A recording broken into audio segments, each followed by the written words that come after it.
So last we left off with the Gyarados fight, and we were talking about the bells. And I love how the bells work because they're not something that is permanent.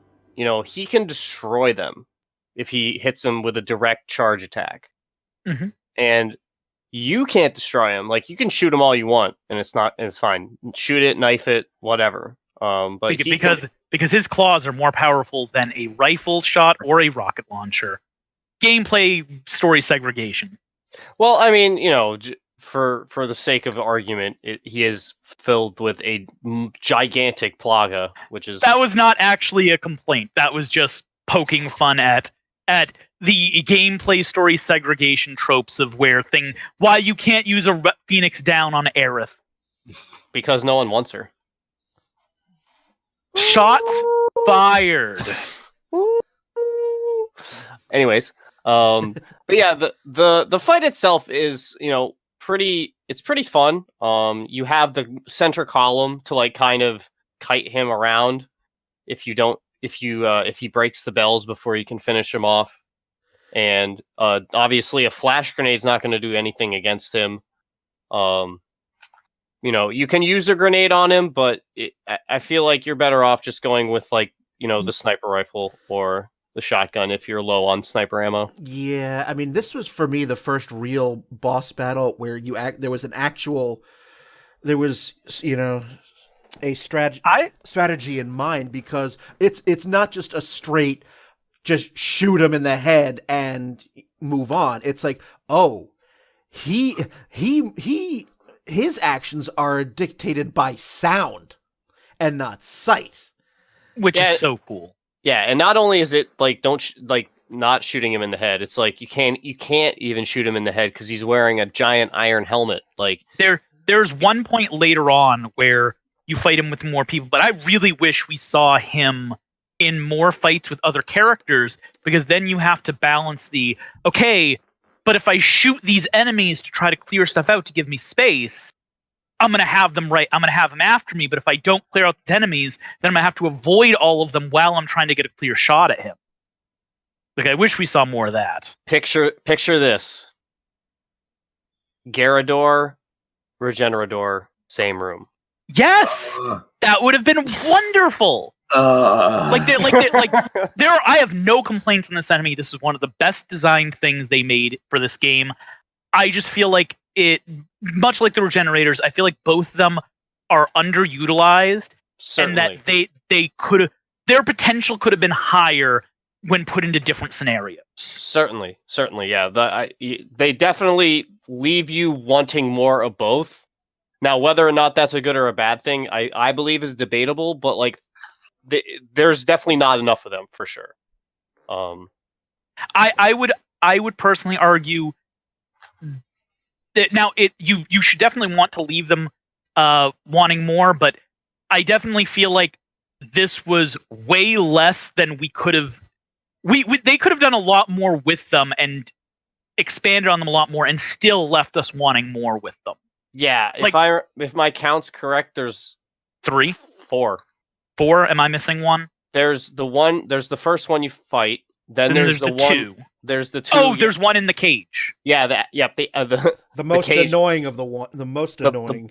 The Bonesaw room, as I affectionately like to call it. Yeah. The first. When you fight the first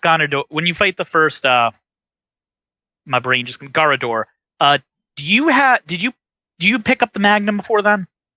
I do not believe you have access to the butterfly in the shop at that point. I could be wrong.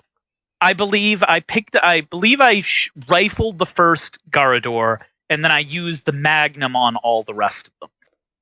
Yeah, that you definitely will have it by the time you get to the cage room. I believe that you get access to the Magnum after the sewers.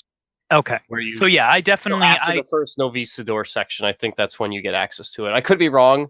I don't normally buy that one because it's free. Mm-hmm. So I usually just hold on because you don't get that much ammo for it by that point. Yeah, and it's a really rare drop. The only thing that I used the Magnum on in the entire game were the Garadors, Salazar, and Sadler. That's all. Never used it for a single other enemy in the game. Yeah, I mean, like, you can use it on, like, sometimes I'll use it on JJ if I don't feel like dealing with JJs. But yeah, for the most part, it's like the mini bosses and then the major bosses is all you want to use it for. But that's pretty traditional for any Resident Evil game for like Magnum usage. Absolutely. You usually want to use it that way. The JJs, once we get up to them, they go down pretty quickly with rifles. That's tended to be how I take them out.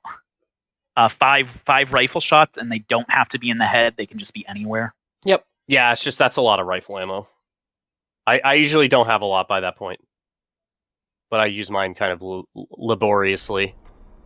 You mean liberally? Probably. Yeah. Laboriously would be like you don't use them at all. Like you're very stingy with them. Oh, okay. Well, anyways. Yes. So you get past the Garador fight, and then comes what, for my money, the hardest room in the entire game. The water hall. It starts out and it's just a huge room with tons of like paths that you can take. You have like a path in front of you, a path to your right, path to your left, and then those branch out and back together. And then it drops down into a little alcove, and there's a room with 2 switches. And just getting to those 2 switches is like 3 or 4 rooms worth of effort previously.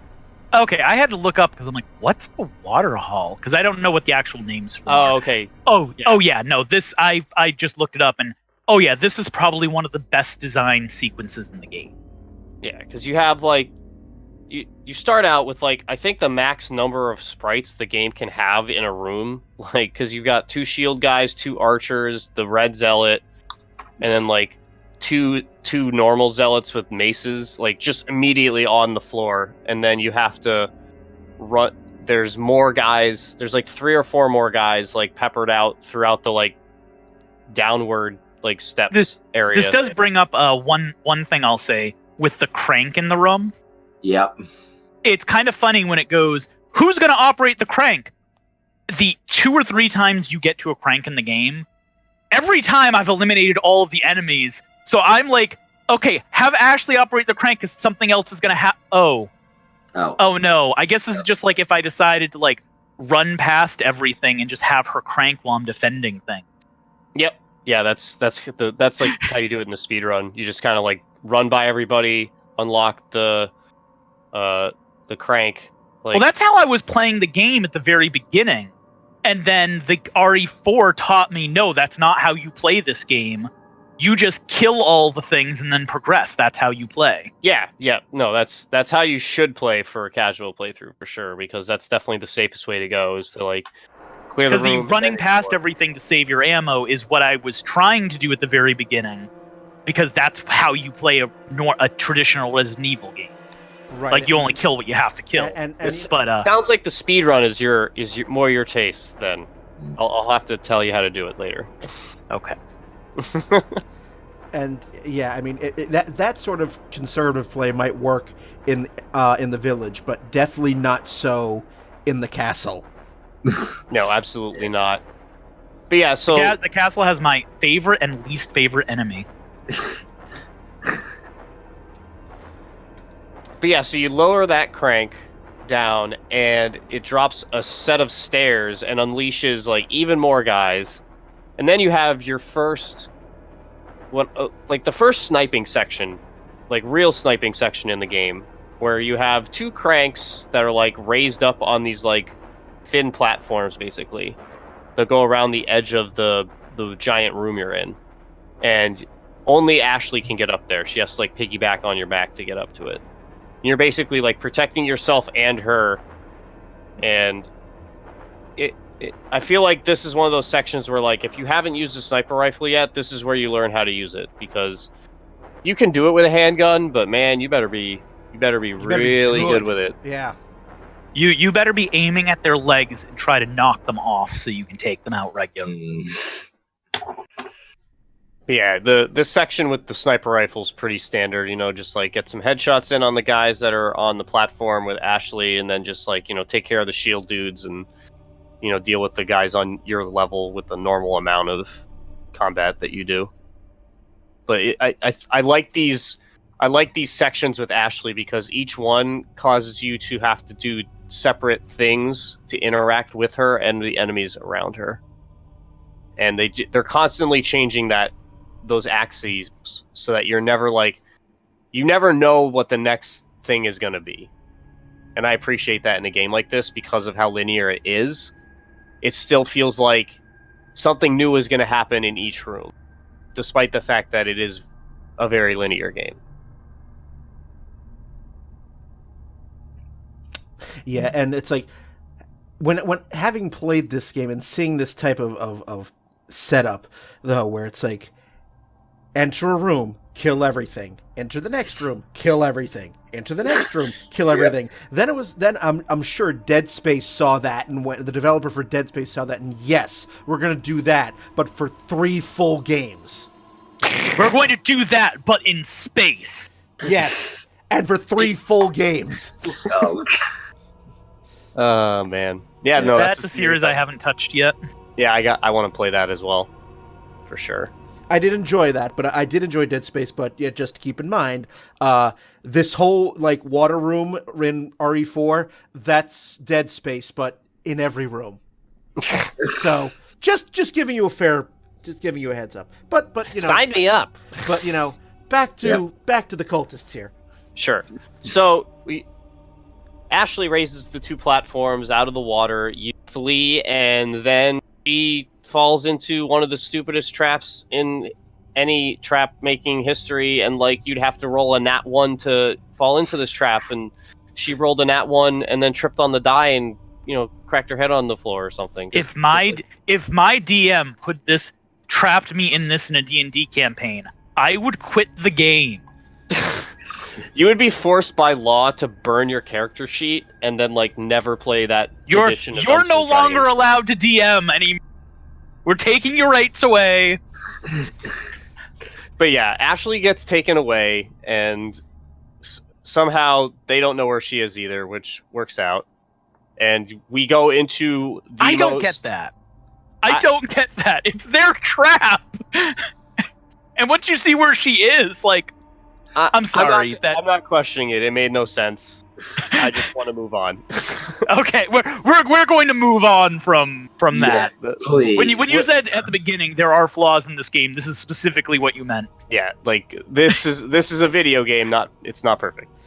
We move on. Is this the wall trap, or am I thinking? Yeah. Yes. This is the one where it's she's worried because Leon's asking her if she's okay because she oh yeah she was showing symptoms of the Plagas, and then she coughed up runs blood. away because Leon's comforting her, and then 3 spike walls shoot up, and then she decides to hug the back of the wall for some reason, and then of course that's the trap.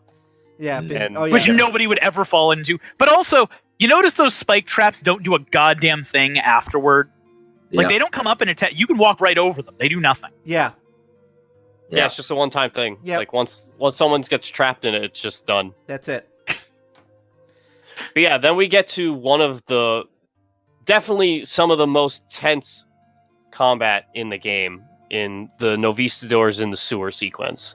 The music for this section is so haunting and alien and just no thank you uncomfortable, and it's so perfect for what's going on because you got that typical Resident Evil sewer experience, I feel out of this section. Yes.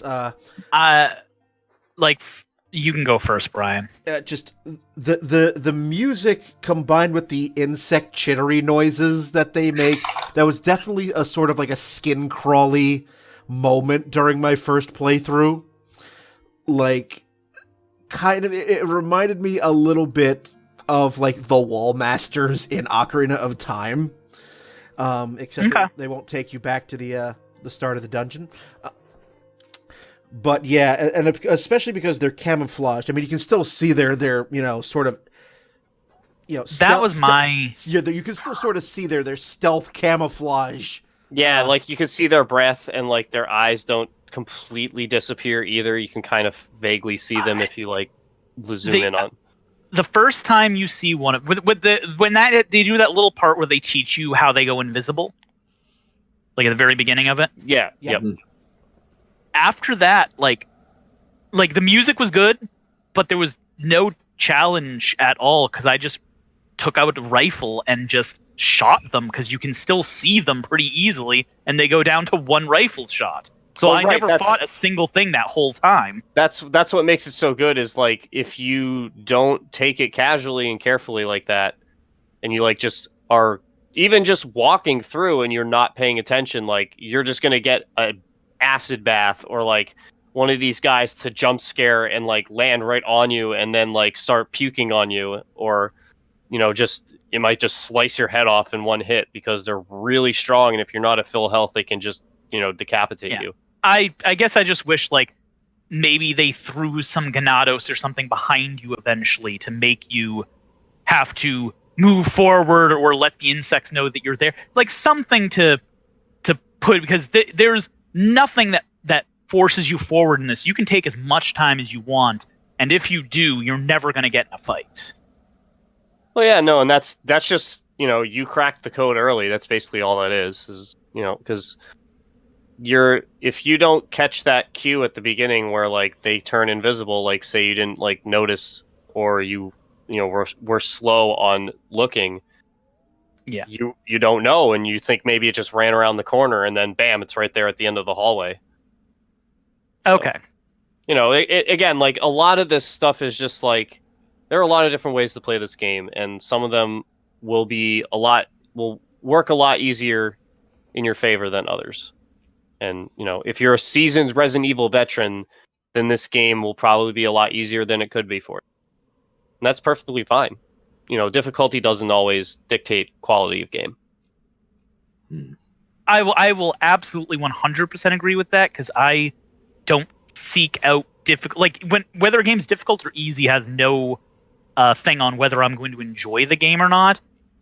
But in a game where you want to build the tension, having something that forces you forward into dangerous situations is a good way of building the tension. I was just saying these are good enemies, but there was nothing that really forced me to deal with them in any way that built any tension. Because from where I was at, even if you miss shooting them, it does not let them know that you're there. Right. So unless you run out of ammo, you never have to fight them. Right. So just like do that whole section with only the shotgun, and then it's a completely different experience. Yeah, is basically what I'm saying to that. But like you're right. Like if you're using the sniper rifle and you know where the guys are, do it all.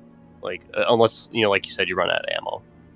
Yeah, which with the sniper rifle, that is absolutely an option. Like I said, it definitely gets a rarer drop rate than the shotgun or TMP ammo for sure. Like you can't. It has about the same drop rate as the bowgun ammo in Ada's campaign. Yeah, that's fair. So you go through this whole sewer section, take care of the Novies, and then go through a very silly, just ridiculous castle thing of the swinging monster axes hallway. The giant guillotines. Yes. Yeah. I mean, I guess I understand it from a security standpoint, because like if the bugs get out that way, they definitely aren't getting past those. So I guess it's a nice way to keep them in there contained. But I guess it's a form of pest control. Yeah, it's just a very strange. Maybe he knows some guy who really likes making big axes and just wanted to help him out or something. I don't know. Keep in mind the Novistadors have Plagas inside of them, which means Salazar and Sadler both control them. So. Game logic. Anyway, moving on. So they wouldn't be escaping anyways. They're controlled by them. Yeah. So yeah, you go through there, and next up is what I affectionately like to call the Council of Cowards, because we go back to the first room where Ashley gets disappeared from, and there's like a bunch of members of the cult like praying to some sacrificial table they have set up. Yeah. But as soon as they notice Leon, they run. They don't attack you. They will not engage you at all. They all try to escape.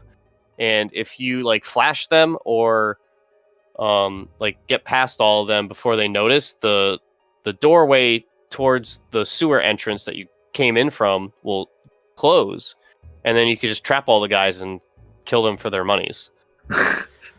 And like the red zealot has like a treasure item on him. Yes, yes, he does. I managed to drop a very well placed grenade on that group. Yep. And just also took out the lot. And I'm just like, ha! Good. Depending on how many grenades I have, sometimes I'll just run up towards the other side and just like trigger the door closed before they get there. Yep. Like the few that are ahead of me, I'll just like shoot in the legs so they fall down beforehand. But most of them, like when you drop down, will just like not do anything for a little bit, so you can outpace them. Yep. To the door. But yes, 1 or 2 well-placed grenades in time, and you can just take out the lot. And then we come on to one of the memeier rooms in the castle. This is the gallery room, where we have a red zealot that has a key that allows you to enter the gallery puzzle room. And you have to chase him around this room, this very big, wide-open room, and then he ends up coming out of the middle of the room with a mounted machine gun and just unloads on you. So I died. Yeah, we all did. I guarantee you on the first playthrough, because you have no idea that this is coming. You know, they haven't established that this is even a possibility. Yeah. I mean, I imagine a couple people may not have gotten that, because you can kill him by sniping him, and I almost did, because that's what I was trying to do before he got away. Very hard, because as soon as you aim even near him, he starts to run away. Yeah. So, like, you have to It's not be easy. very... I'm just saying, yeah, like, no, I imagine some people have. I'm just saying, like, in a first playthrough, you're probably not skilled enough at that point to get that shot off, because it's not even one shot, it's like 3 shots. I think it might be 2 on normal, but yeah, like, it's multiple shots of those you have to make, and there's other guys around you at the time when you're doing it, so... I actually think you're right. I actually think it is 3 shots. I did on the second playthrough. I did kill him before he was able to get to his mounted gun. So there's a very annoying tech that you have to do for the speedrun where you throw a flash grenade where he first starts out, like right by the door where you can unlock, and then you like aim yourself in a very specific point and throw a flame grenade and then drop down, and it like triggers him being burned during the cutscene where he would normally run away. So like instead of him running away, he's still in place, and you could just go and like kill him very easily because he's like right there in front of you instead of being like on the other end of the room. Yeah. So first playthrough, obviously did not know about this at all, but later playthroughs, I'm just like, no, I'm taking you out before you can even just no. Yeah, exactly. Because this room turns into like 5 deaths into just like no deaths because you know what to do. Yep. But this is the the beginning of the like, hey, there are guns in this game that you don't get to have, and they will be shooting at you. So keep in mind, kind of like the first warning shot, so to speak, of what's to come. Was this the first place? I know if it's not the first place, it's getting pretty close. Where like the hidden painting just drops away to reveal 2 cultists with rocket launchers. Is this the first place? No. If not, no, that is yes. Okay. That is the first place. It is the first place that you see that, but you actually do run into 1 rocket launcher enemy before that.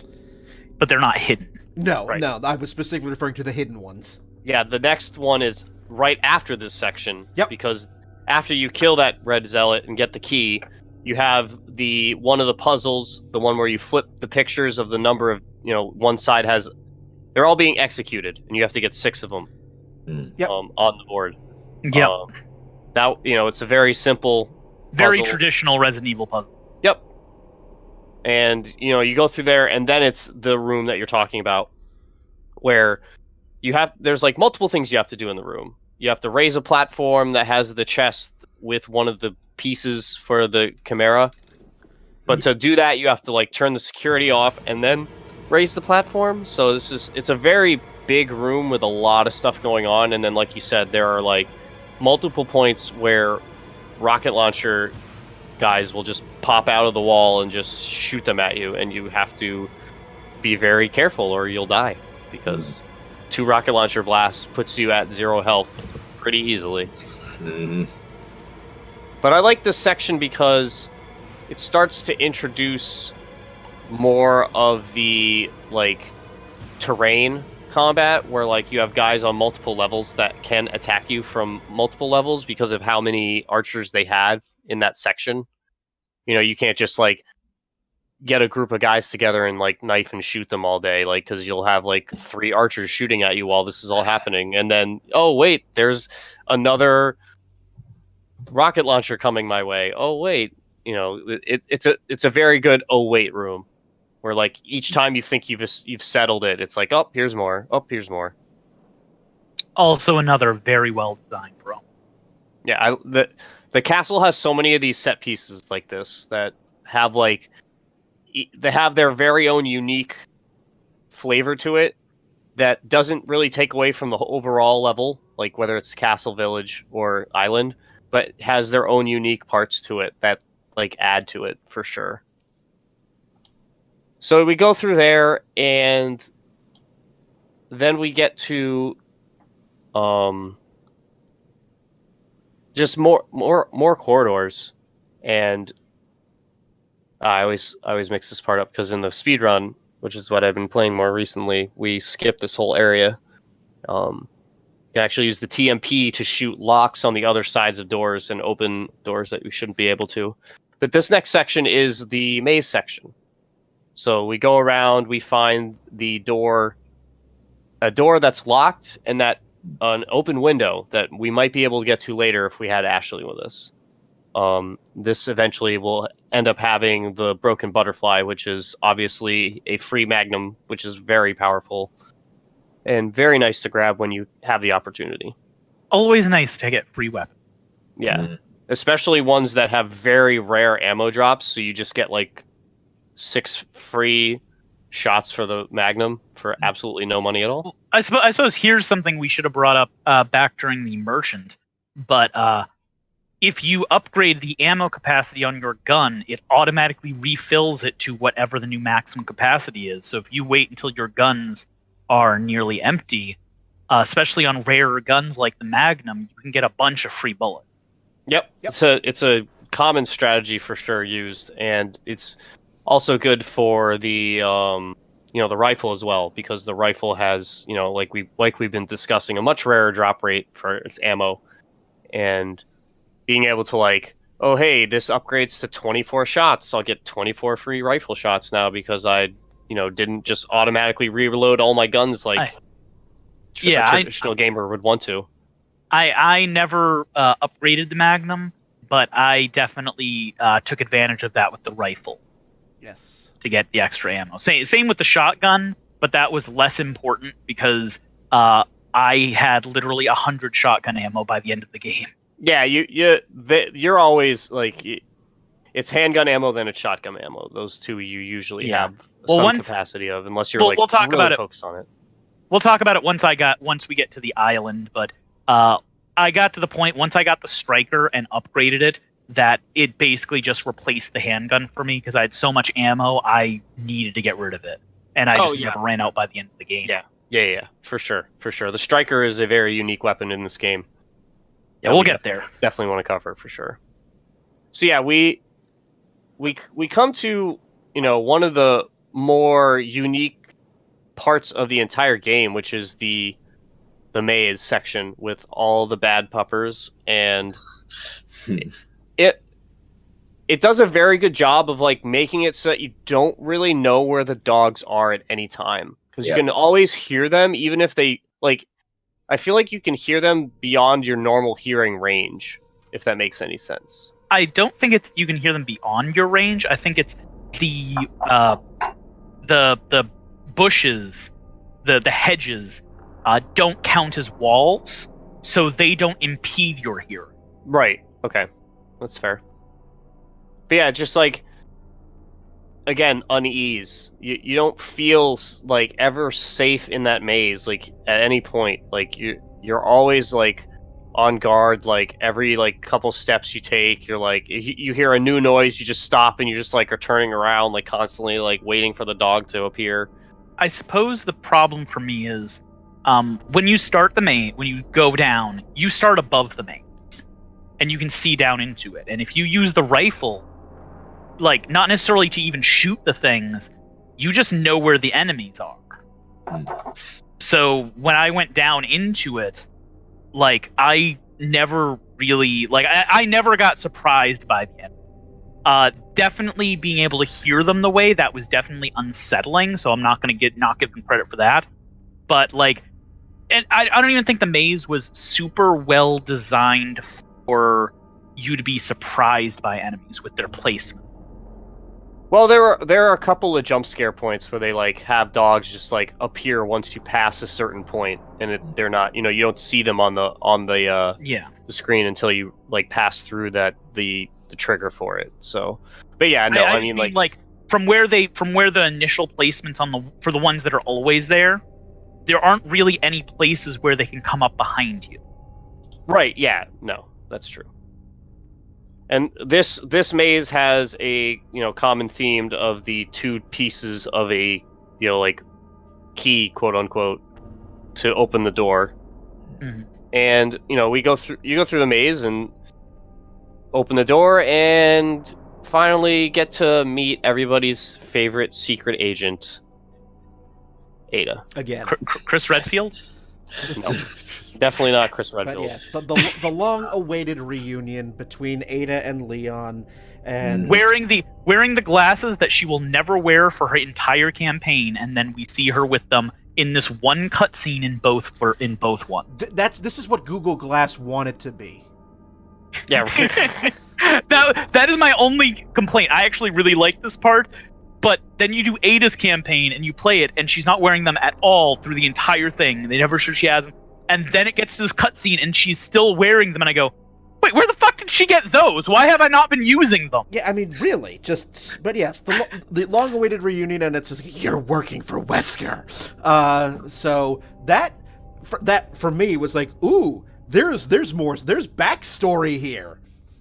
Ooh, yeah. I really appreciated it. Like, because we have no idea, well, we do have some idea of what happened to her after Resident Evil 2, if you played Resident Evil 3 and got... I mean, their little lover spat was a little bit too actiony over the top for me, but overall, it was good to see her. Yes, it was... It finally made, as I said, it finally made this feel like there's some connection to the previous game. I actually like that scene a lot for a few different reasons. The first one is it kind of shows that Leon's on Ada's level of competence now, because like it's pretty clear in 2 that like Ada pretty much has Leon beat, and the only reason why she's even needing his help is because of the scenario that's unfolding. Yeah. But like that scene just shows that like, hey, Leon has gotten past that point and now is like on equal footing with her. And then the other part of the scene that I like is the foreshadowing to later when Leon turns and Ada has to like stab him to get him to like stop being under Sadler's control.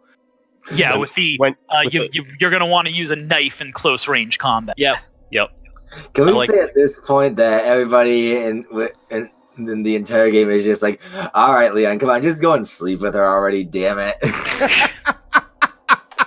That's why we don't know what happened in the last 6 years. They could have dated. We don't know. We don't know. I mean, you've got fan fiction for that. Yeah.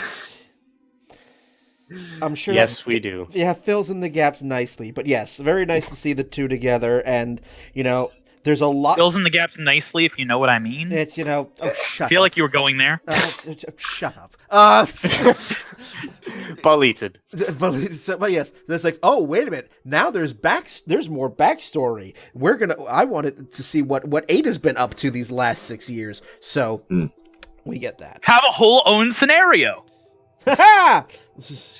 Yes. So Ada, of course, tells us absolutely nothing because that's what she does. Because that's what she does. Basically. She's trolling the fuck out of poor Leon.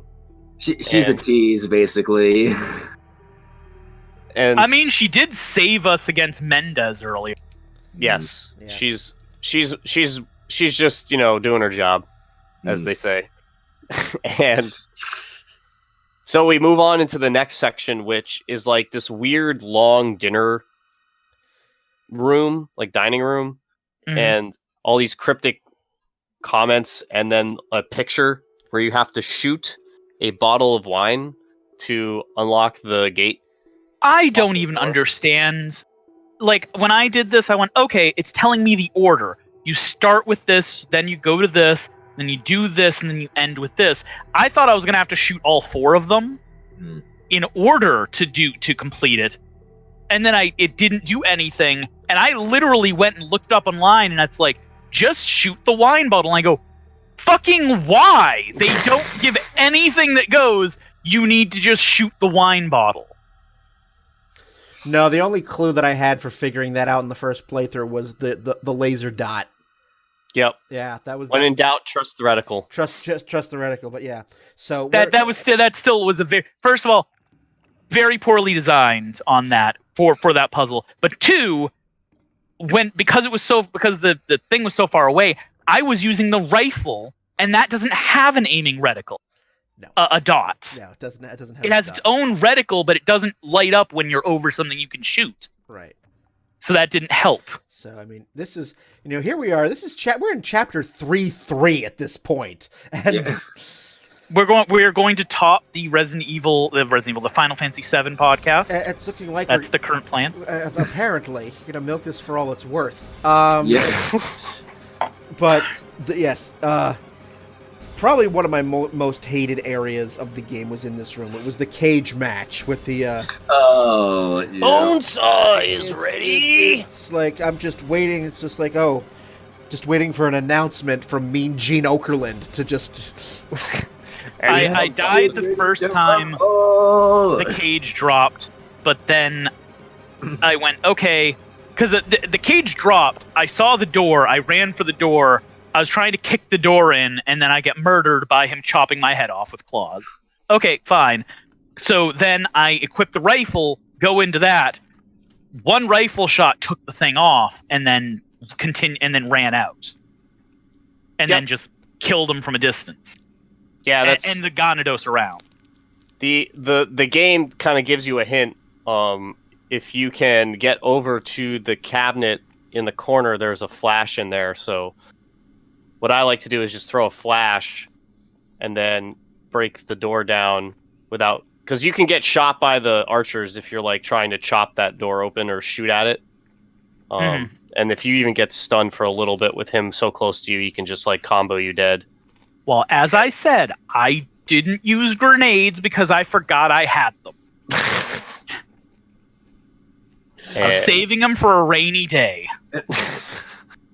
You mean crowd control? Sure. That's what my shotgun and roundhouse kick are for. After that point, we get through like there's like a sizable room in the next after you leave this, and it's where you get your free rocket launcher, which is notable. But that's pretty much the only notable thing about the room. You just like you raise a platform. It's a pretty big notable thing. Yeah, I mean, yeah, it's enough. It is. There's a lot of other stuff too. Like I always at this point in the game casually have like a completely full inventory, and are like having to play like Tetris to see how much stuff I can get out of that glass case. Don't you just love that with the case of how they force you to do Tetris moves for some of these items? I like to hum the tune while I do it. Makes it more fun. That's true. But yeah, you Tetris your way to getting the rocket launcher, and then we thankfully have our first character death with Luis getting the old hentai tentacle fatality.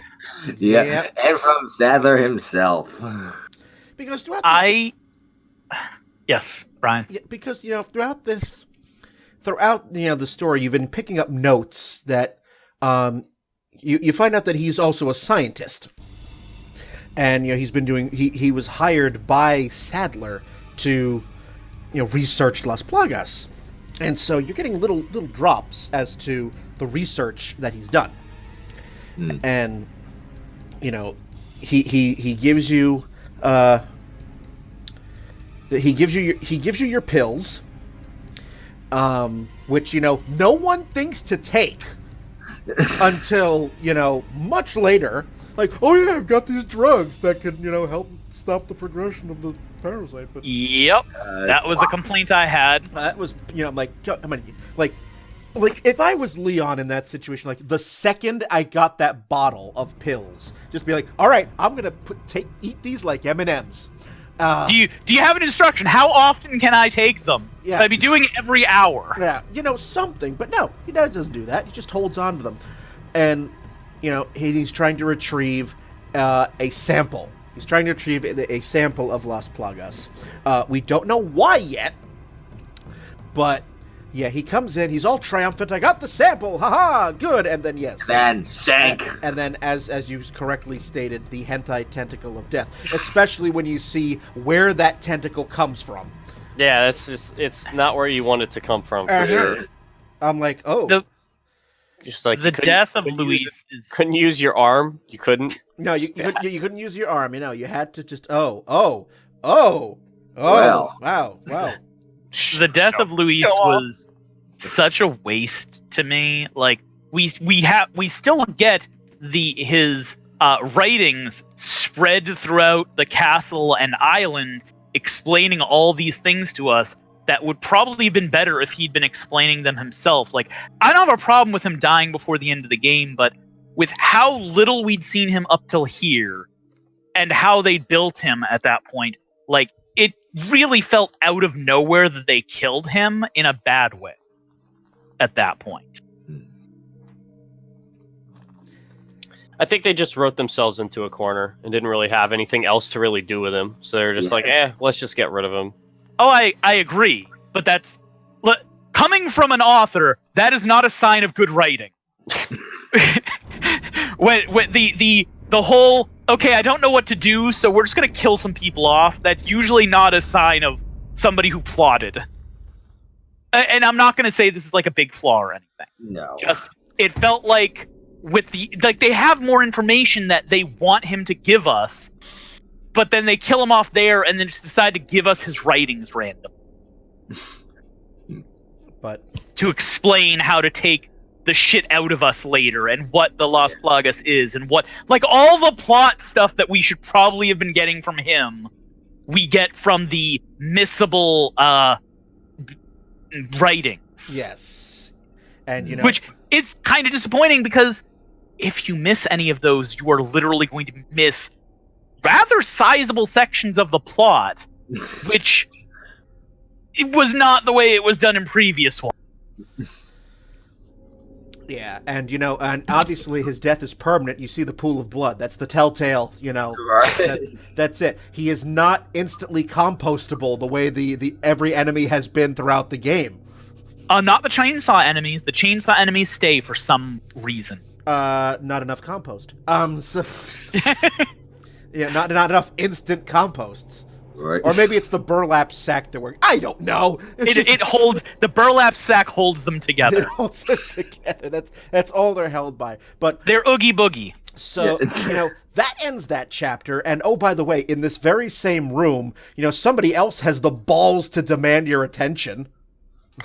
Leon. So then we get our next sniper gallery section, and you got to shoot her free and then protect her as she opens doors and finds keys and opens more doors. It's all pretty standard stuff. It's not really much to say about it beyond that. It's a Sherry Birkin part of the game. Yep, and then you get one of the most unique parts of the game is playing as Ashley. Yep. With no weapons, besides a couple of random lanterns that she'll just heave at people because she's just like, fuck it, YOLO, I guess. They was throwing that lanterns. Part, I was just like, damn it, they aren't moths. I mean, you can kill them with the lanterns. Yeah, it takes 2 hits to kill a guy, but you're better off just sneaking around, accumulating random items. There's health and stuff. But Which all goes back to Leon. I just like this is some like really like heavy, anxiety filled gameplay because you have no defense against these guys. Yeah, it was like the one redeeming quality of Ashley was her actually being able to hold herself pretty well throughout that entire part. You're talking. We've spent the last 400 years in this episode talking about tension. Aeons ago. We've all aged about 4 centuries here talking about this game. Talking about tension and our differing opinions on the what makes this game survival horror or not. But for me, my first playthrough, when you are playing as this is the only time in the game you get to play as Ashley. This was probably the most tense because again, you are defenseless. Like, you don't even have, a plank of wood to swing around, or, it's like, no, you are fragile, you are squishy, and the first time I'm playing this, like, I'm hoping this, I did not have to play Ashley for long, because it's like, oh, these cultists are still around, my only weapons are lit lanterns, which, just are surreptitiously placed, very strategically placed, and then, oh, by the way, the enemies that come later, the very ominous-looking suits of armor. Yep. My least favorite enemy in the entire game. And luckily, they only make of just a few appearances, and in rather short area. Oh, and that's also, again, where the quick time comes in handy for dodging them. They are goofy as heck and take me out of the experience so much. Because, it's just like, this is like, suddenly it's your D&D part of the game. It's like, what, the haunted armor? Uh-huh. Even when you find out, okay, it's because there's a Plagas without a host inside. They never even explained this. But there's a Plagas without a host inside of it. It's waiting for a host to do, but somehow the Plagas, using its tentacles, makes it walk exactly like a human would. Like, it's just goofy as hell. The game didn't need it. I don't know. I think it's kind of fun. But like it's certainly silly, but I mean, like, every Resident Evil has these kind of moments. Yep. So we get past that and good. Yeah. We do skip, for my money, the hardest puzzle in the game, the slide puzzle. It took me like a good 40 minutes to crack that bad boy, and I definitely had to step away from the game multiple times because I was so frustrated with it. Oh, I was gonna say I'm pretty decent at slide puzzles, just from like real life, like doing them in other things. So that wasn't I had slide puzzles when I was a kid, so that wasn't a super hard one for me. But yeah, we do that puzzle. We get the second piece, or no, the final piece.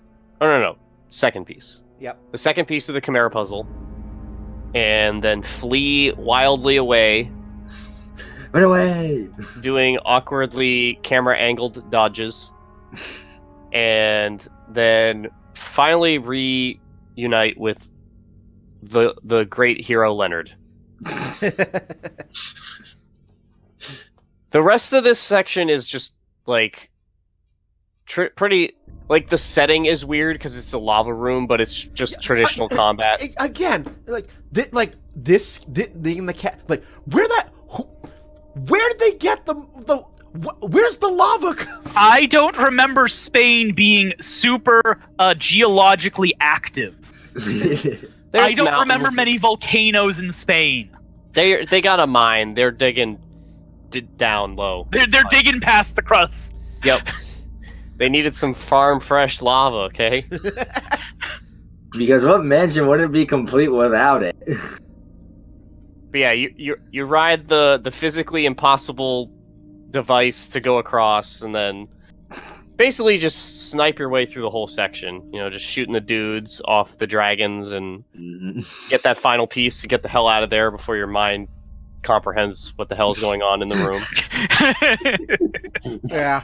Before you can fully take in what you just did. Yeah. And then a couple of fun cart rides later, you're back at the Chimera wall, and we get to move on to one of the worst rooms in the game, in my opinion.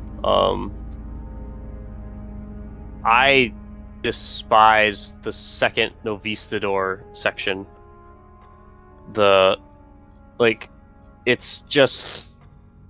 It's so annoying to deal with them in the flying ones. Yes.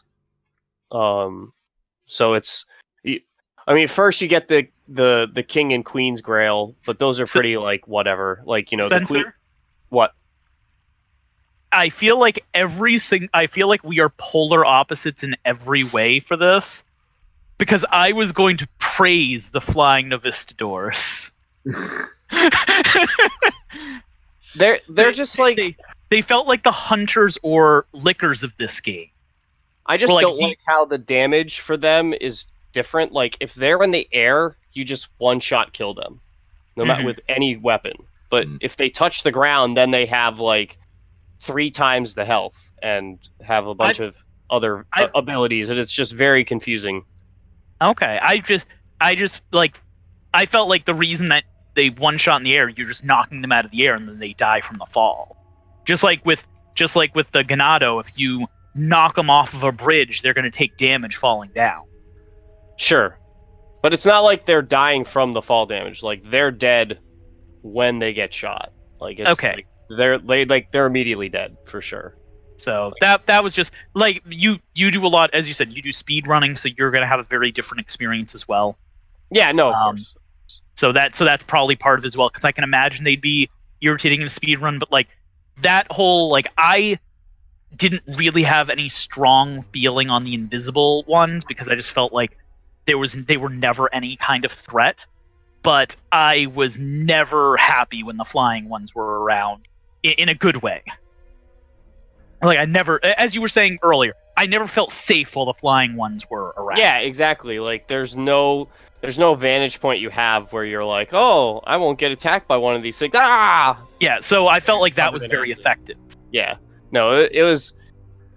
I just like that room specifically because of how it's designed, where there's just like all these open avenues for them to get around and get beyond your reach, which was... What I really want to know, maybe you can explain this to me.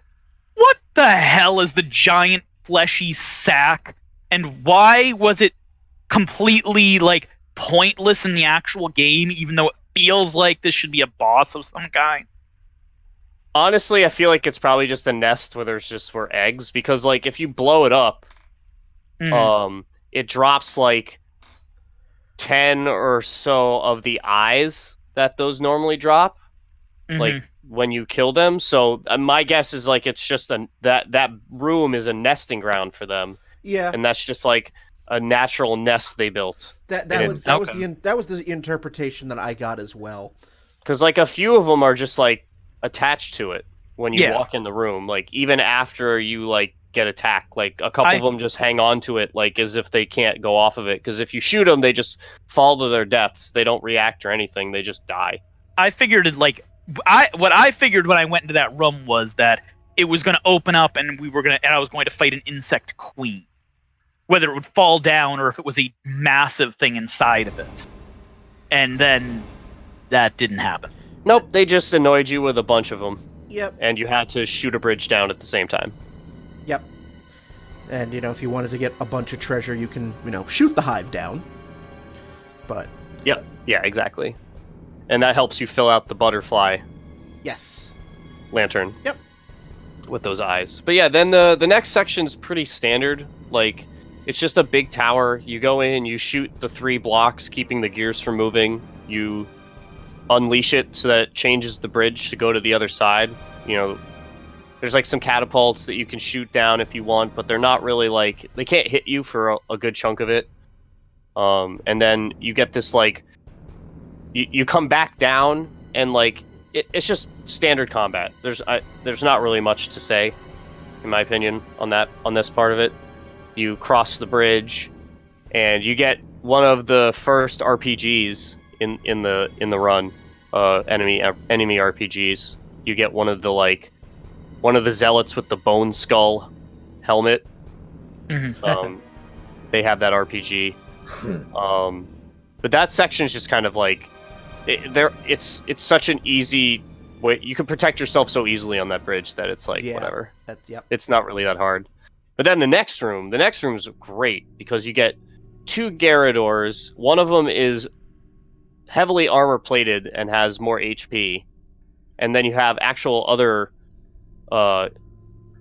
cultists in there as well. So you have like, I didn't even notice that one of them was armored. That's actually pretty cool. Yeah, the one on the right has like armor plating all over his body in comparison to the normal one on the left. Like if you shot a rocket launcher, it would kill the left one, but the right one would still survive, and you'd have to shoot it with something else to end it. Or you shoot it with another rocket launcher. I mean, you could do that. That's definitely allowed, but I don't know if you want to drop 60k on that room. That seems like kind of a stretch. But no, I love the room because like it's got the bells in it, just like the previous the Garrador room, and then on top of that, like I was saying, there's actual standard enemies to like screw with you. Yep. In this room too. I didn't even realize it had the bells until afterwards, because I did where you first come in at the bottom. I kept all the fighting there. So, yeah, it's a really easy way to like bait them around those 2 columns, as long as you don't have like a bunch of standard enemies down there.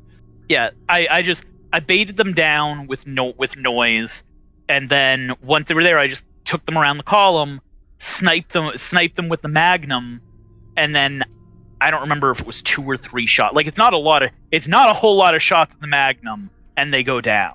No, yeah, it's not. Oh, and we glossed over that section, but when you get Ashley back, you can backtrack and get that the broken butterfly Magnum for free in that room. There's also a few other goodies in there, like a perfume bottle, and then like some actual factual pesetas as well. Yep. Yeah, it's the only. Sorry. Yeah, I was gonna say it's the only part of the game where there's backtracking like that, like at all, where you're like actually rewarded for it. So I would say that I would praise the fact that they had some backtracking there in this. But the same thing I brought up earlier about how I feel about the treasure maps. This would have been a nice thing where you have to remember, oh, I can't get into this place, and it tells me I can use Ashley, except the treasure map literally tells you that's there because there's the butterfly, not the butterfly, there's the perfume bottle. So it's literally marked on the map, so you can go, oh, I forgot, I need to go back. So I still praise it for doing it, but I'm not going to give it as high praise as I would. I can tell you that when I played the first time casually, I'd never bought the treasure maps. I was like, I'd much rather put my money into the guns. If I find treasure, I'll find treasure. So I mean, that's really up to the player as well, whether or not they're going to buy that the treasure map item. I would want to see, like, I would like to see some statistics somewhere on what percentage of the players do, because I would have assumed pretty much everybody would have used the treasure map their first time through, and then just remembered the locations on later times. But like, I could absolutely be wrong. That was just my thought process. Sure. I honestly, I don't know. I'm not sure. But yeah, you clear out that room, get a lot of monies, because that's a big cash out. To both those Garradors drop pretty good, and then go and get caught in a floor trap, because that's what you do. And then you know, a little more banter between you and Mini-Me. And then has one of the best lines in the game. Right here. Again, just the cheesiest dialogue. Like as Leon's falling and you have that quick time event to not die. Yeah. Where is the satisfying sound of one's impalement? And you shoot the speaker, and just it's not even a speaker. It's like literally just like a metal like horn. Yeah, he's got his little. It's just like a listening horn from like the 11th century or whatever that he has still installed. He's got an ear horn, and but no, where is the satisfying sound of one's impalement? And yeah, but that banter after Leon gets down, so it's like, maybe you have 9 lives, but it doesn't matter now, Mr. Kennedy. I've sent my right hand to dispose of you. Your right hand comes off? And I'm just like... Greatest script of all time. Yep. But, yeah... then after that lovely exchange, we end up in... Convenient merchant. Yeah, we end up in like, some like sacrificial pit where there's a bunch of dead, cultists, and one of them has the family crown, which I'm assuming he like stole it, and then he just like got executed for stealing it, but they didn't take it back, so just like, we don't need it, it's fine. So like you said, you get the convenient merchant, which unlocks the striker shotgun, which is probably the most broken weapon in the game. Absolutely. From both a glitchless and a glitched standpoint, because you can use a glitch in the game with this shotgun only to like raise your movement speed by like basically 0.5 times normal. Okay. And it unlocks like tons of glitches in the game, like because of the movement speed change. And in casual play, it can end up having 100 shells. Yeah, that's ridiculous. That's so many shells. That basically means you never have to have shotgun ammo in your inventory at any point, because it can all go into the gun.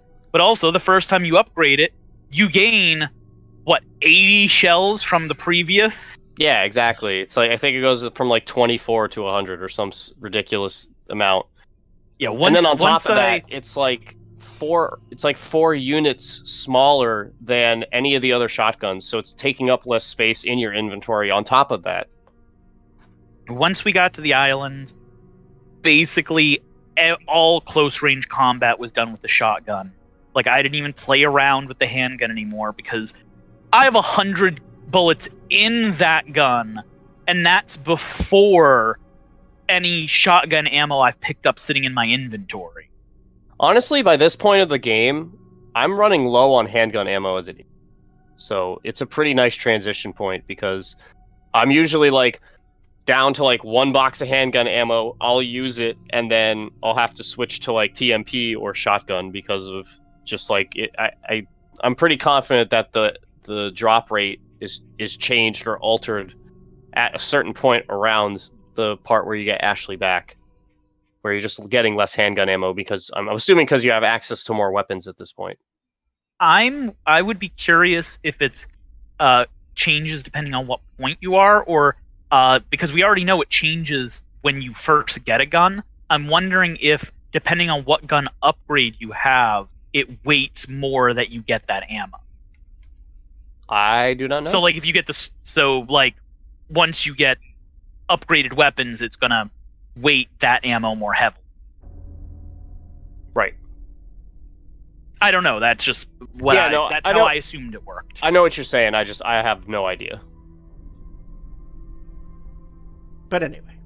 Yeah.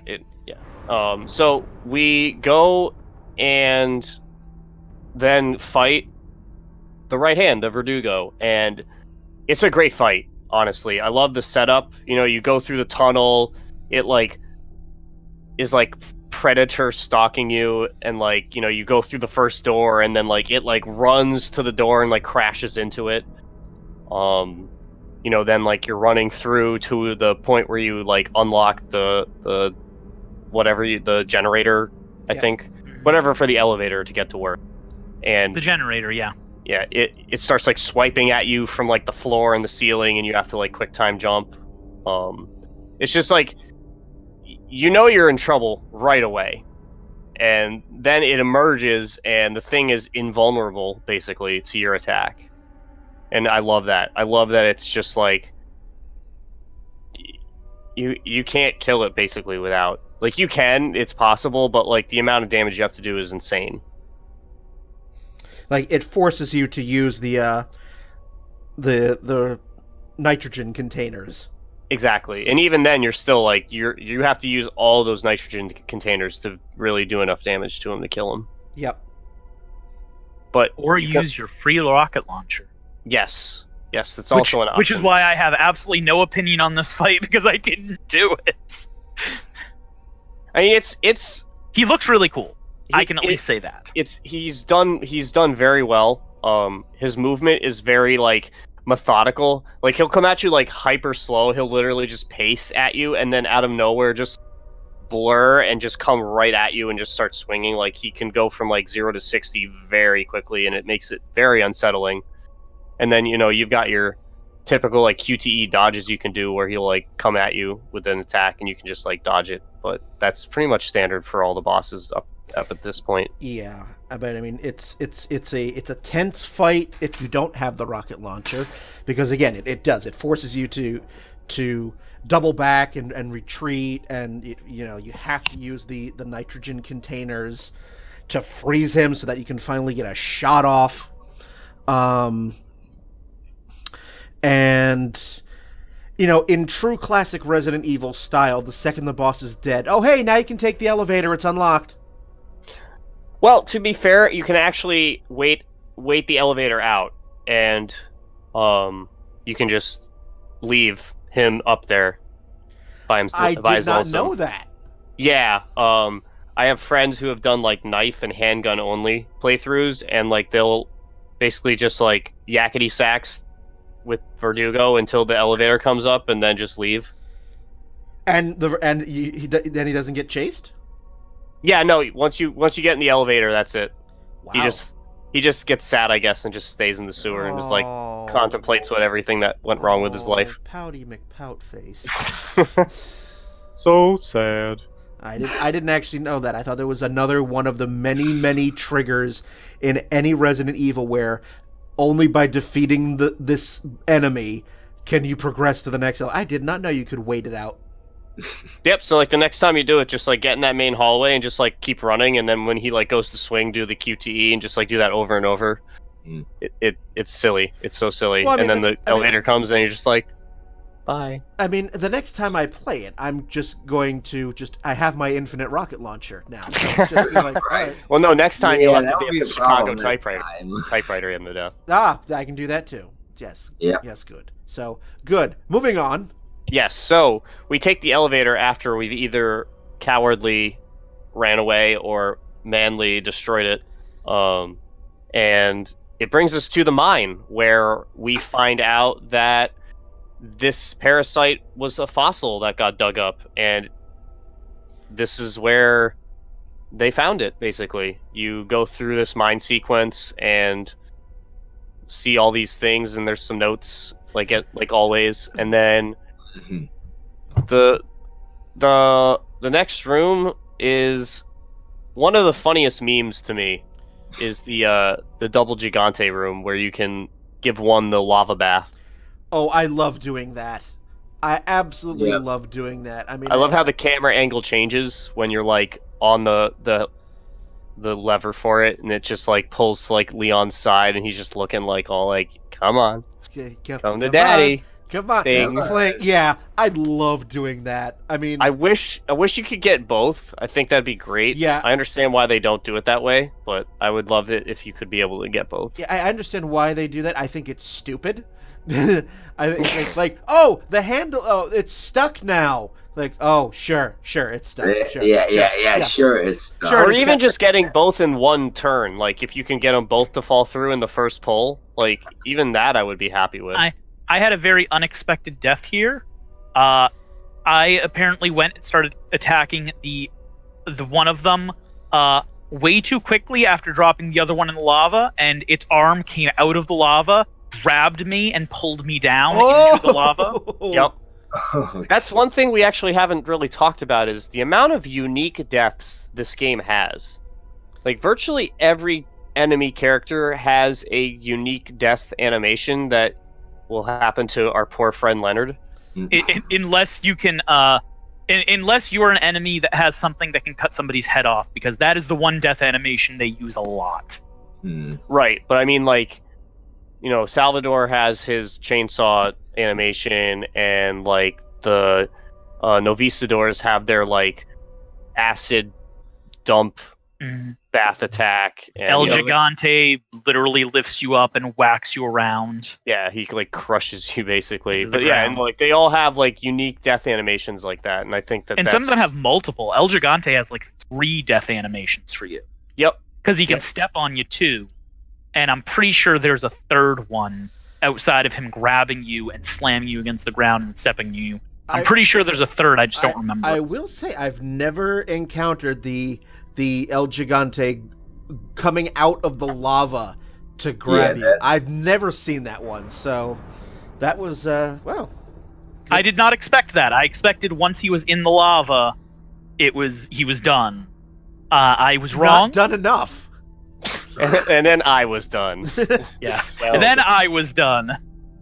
I just, after the second time I did it, I just lured the other one. I just didn't move. I just let the other one come to me, and then I just kept him in place, running between his legs, shoot him once, run between his legs, shoot him once. So I never went near the lava, because I didn't know how long was long enough before that guy would stop, you know, grabbing me from lava. Exactly. I would just use the little like trolley thing and just like troll it. Like you would expect this to be something, a place I would complain about, but this is one of the few times where I'll go, the actiony stuff in this felt very Resident Evil. It felt very good.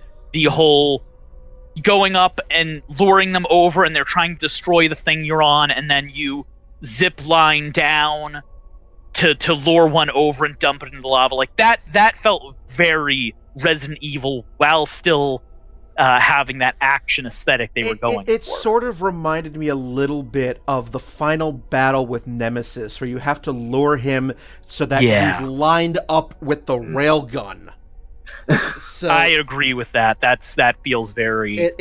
I got that vibe in this particular battle the first time I got there, because again, you're trying to line up a Gigante so that you can pull that lever, you know, just so. But yes, this is the kind of stuff where I go, the action is not inherently bad in Resident Evil. I think a lot of the control stuff in this game made a lot of sense, and it's why in the RE2 and RE3 remake they take a lot of stuff from 4. I wish more of the action took after this scene than some of the other stuff in the game. So, for set pieces, yes. So sure, for that freaking water, for that freaking Nessie in the lake. Yeah. Continue. So we go through the mine further into it, and it's the rest of the mine sequence to me is pretty like not forgettable, but just like standard. You know, you have townsfolk Ganados, not you know, like they're weaker Ganados. Nothing new is really being introduced here. The only memorable part of this whole part was the El Gigante fight. Like, I couldn't tell you a single thing about the rest of it. Yeah, I mean, you have I just finished the game a couple days ago. You have like the on the rails minecart sequence. You have the last cave of Novistadors. You reminded me. The bugs. That's one that I have up here that I did not like. The fucking minecart sequence, right out of frickin' Indiana Jones. Well, I'll have you know that you can skip it in the speedrun. You can glitch and just leave and just run. You literally glitch yourself out of bounds and then just like run through the entire sequence without a cart. You're just running at like 1.5 speed. Honestly, from a gameplay perspective, I'm not actually going to complain. The sequence is fine from a gameplay perspective, but it feels so goddamn out of place in a survival horror game of any kind. Like, a similar sequence is the sequence where you're taking the ski lift, or whatever, not ski lift, but the elevator thing down, and you have the enemies coming up at you, right? That you have to try to snipe and deal with. Like, that worked. That's a working version of what the minecart was. Yeah, the minecart was just a little too long, in my opinion. I mean, when I did this on the stream, I referred to it as minecart carnage. It's Donkey Kong Country. It is. It's like but with guns and QuickTime events. So, but yeah. So yeah, you go through the rest of the mine. Oh, I do appreciate one thing on that though, that you can snipe them before you get up to it, and they will fall in front of the mine cart and just get run over. Yep. Oh, dude, some of them will just straight up jump before the cart comes and get run over. I know. If you stand at the front of the cart, like, dudes will just jump like 2 cart lengths before they even reach the cart, and they'll just get run over immediately and die. Like, they just hit the ground and just die like immediately. Like, they're so obsessed on getting you that they throw caution to the wind there. But yes, all to get one item. Yes, a stone to put in a lion mouth. Yep. And then we get to the next, even memeier, even creamier and memeier section with the giant stone mechanical Salazar statue. Yes. Oh my! I think you already know my opinion on this. I think we can all agree that this section is like a little bit beyond the realm of sanity. In the game, this is I'll just like agree to just move on as quickly as possible from this section. The only thing I'll say about this particular area is that obviously Salazar is very sheepish about something. So the section itself, before the statue comes to freaking life, but when it's the hands are just moving. This actually wasn't a bad one where you have to get to the enemies, they're trying to get to you, you have to try to keep yourself away, get shots in. Like, it would have been fine if those were elevators or something. But the fact that they're giant Salazar hands kind of ruins that point. And then the whole thing comes to life and it's just a parody of itself. Yeah. Again, Salazar very sheepish about something. So So yeah, you hopefully escape that pretty quickly and not spend too much time on it. It's not that difficult. It's a pretty standard combat room. And we get to a much more interesting and fun section, the final tower, on the way up to fighting Salazar himself. I really like this section. You have multiple access points. You can either go in the middle or you can play Donkey Kong and run around the burning barrels. Yeah, you've got a few ways to approach this. You can also, like, use those barrels to take out the guys coming up after you, which is hilarious. Yep. I love doing that. And then you get the elevator sequence, which is so scary. I hate this sequence. It's so difficult. Like, you have very little space. A lot of these zealots turn into Plagas. Well, yeah. The head eating Plagas, not even just the normal Plagas, the head eating Plagas. Wait, head eating? Yes. The second Okay. The kind that breaks off and becomes like a little spider thing? No, that's the third one. That's the third. The second one is like a long worm, and if you're in range, it'll literally just bite your head off. Okay, I never had one attack me. Like, I never had one actually get an attack off on me. Because I did not know they ate heads. Yeah, they one-hit kill you at any health. And, like, they have a pretty decent range. Like, they can get you from, like, twice your range of, like, hand-to-hand combat. Wow, that section probably is now more stressful in hindsight. Yeah. This is where I got to the point where I had so much ammo that I was very liberal with my ammo going down that elevator, so I didn't have many issues. This is one of the few times I used grenades where if I got 2 of the Plagas out at a time, I would grenade it.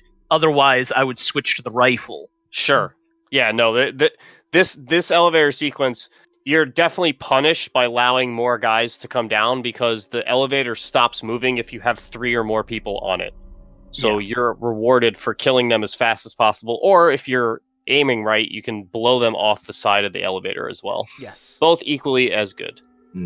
But then you get through that part, and then you're at the top, and you have the Salazar boss fight, which is what I personally prefer to save the rocket launcher for, because I just think that it's a very boring fight and it takes too long. But yeah, even using the Magnum, it's just like there's just too many like QTE things you have to dodge, and you have to be in like very specific areas, and it's just like, oh, do this, all right, do that, all right, do this, and then let's do it all again. Do this, do that, and there's not a lot of interest in it. You don't have a lot of different ways to beat the boss. I think the only thing of interest is that it's one of the only areas that has unlimited ammunition, because it will always. That boss fight too was kind of like a really cheesy boss fight in terms of like what the boss fights you've been going through so far were like. Yeah, like so many other boss fights have like multiple ways you can attack it, with like very different and interesting ways to go about the process. And I just feel like this fight is like just shoot the eye, shoot Salazar, avoid other things. Like there's just like, it doesn't matter what gun you're using, like shotgun, sniper rifle, Magnum, rocket launcher, whatever, TMP, like it's all the same. It's just all the same. I will say, if you're trying to shoot an eye to draw out Salazar and you miss it, he says that it tickles. Yeah, he does his little laugh. Yeah, he does his little tee-hee and says that tickles. But yeah, as I mentioned earlier, this is where this is one of the 3 fights I used the Magnum for. Yeah, this is a good spot to use Magnum, just because, like I said, like you don't want to waste your time just like sitting there like going through cycle after cycle, because it's all time based. Like it's not like you can do it faster if you're skilled. Like just you have to do a specific amount of damage. When I started the fight, I ran over to the side because there's an item you can pick up there, and realized while you're over on that side that most of his attacks can't hit. Yeah. And I just kind of stayed over there. If you're good, I mean, you can basically do this battle in about 15-20 seconds. That's especially if you get the rocket launcher and one well placed shot to an eye, draw out Salazar, time your rocket launcher, fire. 15-20 seconds, done.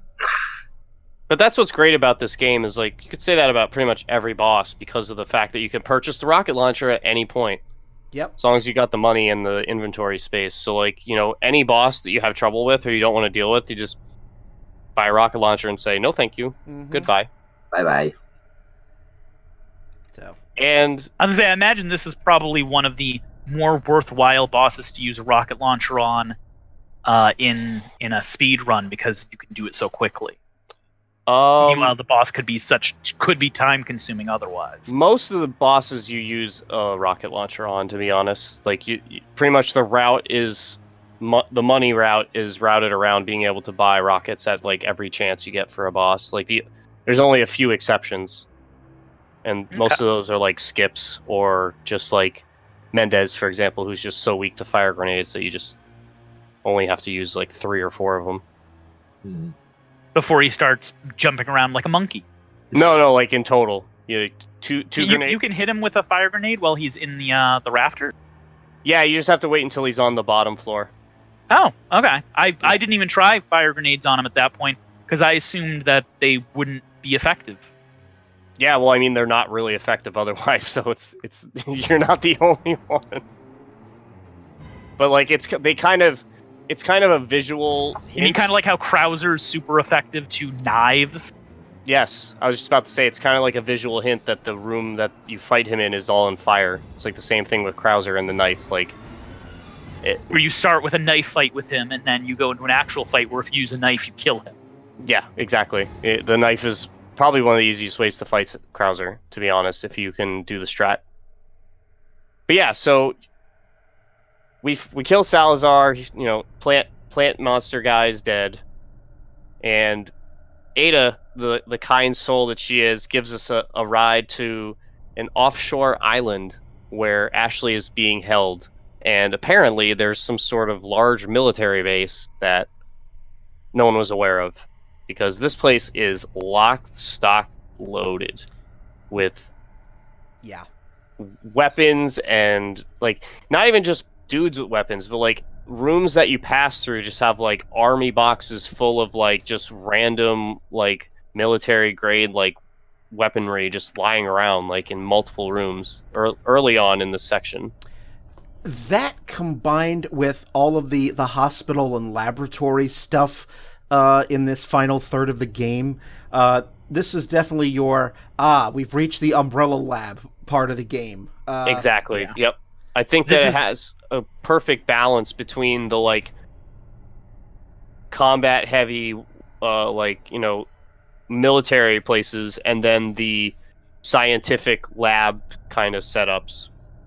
This is my favorite point in the game. If I was rating each of the sections separately, the village would probably be a 6, the castle would probably be a 7, and this would probably be an 8 or 8.5. Like this just between you see JJ the Gatling gun guy a lot more. The enemies act a lot more intelligent. They are a lot deadlier, and they have a lot of pretty effective scares and places to ratchet up the tension. Not to mention, they're more armored than average too. Like a lot more of the guys have like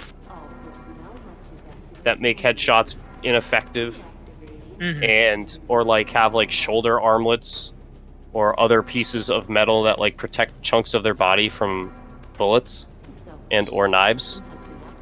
So like they're really like right from the go, because like you get off the boat and then you like get into that first section with the spotlight and the laser beam you need to bounce around to open the door, and like there's a lot of dudes and the JJ as well, and they're all really, really strong characters. But you get through, and then we enter into the actual building itself, and it's the best part in the game is the lab with the regenerators. Oh yes. Just the noise they make, the lack of music or any real sound besides them when they're around, their look, just like the way they move. Like I don't know if you've ever seen them run, but they can run at you, and it's terrifying. I never saw them run, but their very like jerky, unnatural movement feels like something straight out of the Silent Hill. Yep. And then their attacks are like super strong, and you know, they basically one-shot you unless you're at maximum health. And the worst part about them is like all the stuff you've been taught about combat, like shooting them in specific places, like it doesn't apply. Like you blow an arm off and they just keep on coming. You shoot them in the leg and they can like still dive and damage you significantly from the ground. So like shooting off their legs doesn't really help you. It can. It can. Yeah, and you don't get the thermal scope until a little bit later. Yeah, you get the thermal scope right after you fight the first regenerator itself, but you still have to deal with getting past that regenerator to get to that room. Yeah, you interact with 2 before you get the scope. Sorry, because there's the first one in the room where you get the key to unlock the refrigeration room, and then there's the one outside. Okay, I'm thinking of the one outside. There's you actually can run into 3 because there's one when you said there's 2, I went, oh yeah, I forgot that hallway. There's a second one in that hallway. Yeah, if you keep going past that first door and go towards the garbage room, the other one will be there too. Exactly. Well. But like, if you're playing normally, you're gonna just not go that far because there's nothing past that point that you need until you get there to unlock the door. Well, I guess I didn't play it right because that guy killed me because I didn't realize he was there. Oh yeah, he's in a perfect spot because you like turn the corner and he's right there. and you're just like, oh look, I'm dinner, hooray. I got past the first one, I got over to the door, and I'm guessing I went just far enough that he detected me, but not super far enough. So I'm like, okay, I'm bringing up the map to see if I'm going to the right place. I come out of the map, and then as soon as I come out of the map, he must have been right next to me when I went into the map, and he just bites into my neck. Yep. That's exactly what they were going for, and I love it. They're my favorite enemy in, like I said before, in all of Resident Evil. It's powerful. It's got a puzzle in the way you have to kill it, and it's so creepy. I don't know if he's my favorite enemy in the series, but they're definitely my favorite enemy in RE4, and them and crap, I can't remember their names. The blind dudes. The Garradors. The Garradors, thank you. Them and the Garradors are definitely the standouts for RE4. Like, I wish they made appearances in the other RE games. Why didn't they? Why do we keep seeing hunters and zombies, and we even see the regular Plagas, but they didn't use either of the two best things they made in RE4? That is a question for another day. the Capcom failure episode. But yeah, so once you get through this section of like multiple Novistadors or Regeneradors, and you find the infrared scope for your rifle, it makes them a lot easier to handle, of course. And they're still scary as hell. And especially if you're low on sniper rifle ammo and you need to be very precise with your shots. Yeah, I had no issue with the ammo, but the places they give you to shoot them do not give you a lot of hallway space to do your aiming before they reach you. No, definitely not. You need to be quick and precise with your shots, otherwise, because like it's not like they're really stunned that long when you hit one of them. It's like a very brief stun, and they don't get knocked back really at all when they get shot. They pretty much are in the same place, so it's not like, you know, you get a headshot on a normal Ganado, they're stepping back like pretty far and giving you a lot more space. But with them, probably the smartest way to fight them would just be to shoot like two of them out, get out of your thing, run past them, and then once you get enough one, then turn and do the rest of the shots. Yeah, but I did not do that. I just went I'm just going to fire until I kill them, and they often died literally right before biting me, but I did not end up getting killed by any of them other than that one that I didn't know existed. Tense. Yes. So yeah. Absolutely. This part, there was no complaints on this part. This is perfect. Yeah, this is that peak, like just spoopy, poop your pants Resident Evil that we all know and love. Yeah. Mm-hmm. So we go through, and eventually getting through like more, like we go through a long sequence of lab rooms, and there's various well-armed enemies in the rooms. They're all pretty small. They're all pretty standard issue. We find what's called an Iron Maiden, or it's a Regenerador with like armor on it. Some crazy dude grafted metal onto these things, and like it's crazy because this is where the Plagas start having one on their back. So not only do you have to shoot all the Plagas on the front side, you then have to either get behind it or shoot it in the leg, have it fall down, and then shoot the backside Plaga while it's wriggling around on the floor. Or this will break from this being the one point in the game that you and I agree. While I did like them having them on the back as well, and you need to deal with that, I thought the spiked versions were goofy as hell and not scary. They really weren't. I'm more afraid for the guy who put them together. Like, yikes, dude. Like the Regenerators were so good, and then they immediately throw that, and I'm just rolling my eyes like, you guys couldn't leave something good for 5 fucking minutes. But yeah, you blast that one. Brian, you were saying you have another strategy? I mean, the other strategy is, shoot and hope you get lucky and you find the Plaga. Oh yeah, just the spray and pray, so to speak. Yeah, like especially if you have enough like rifle, if you've managed to carefully save your rifle bullets, just like all right, here we go, and let's hope. Yeah, because the bullet will pass through its body and hit it on the backside. Yeah, for sure. See, I never even tried that. I would blow their leg off, and then once they're on the ground, then I would shoot the one off the back. I mean, that's the standard. Yeah, that's what most people. Or you could just be YOLO and blow it up with a rocket launcher. I mean, that works equally as well. Hoarded rocket launchers not for the bosses, but for the regenerados. There you go. But yeah, he has a key on him that lets us into a cell that we had found Ashley in earlier, but we couldn't open, so we had to keep going. Okay, this is a little complaint I have.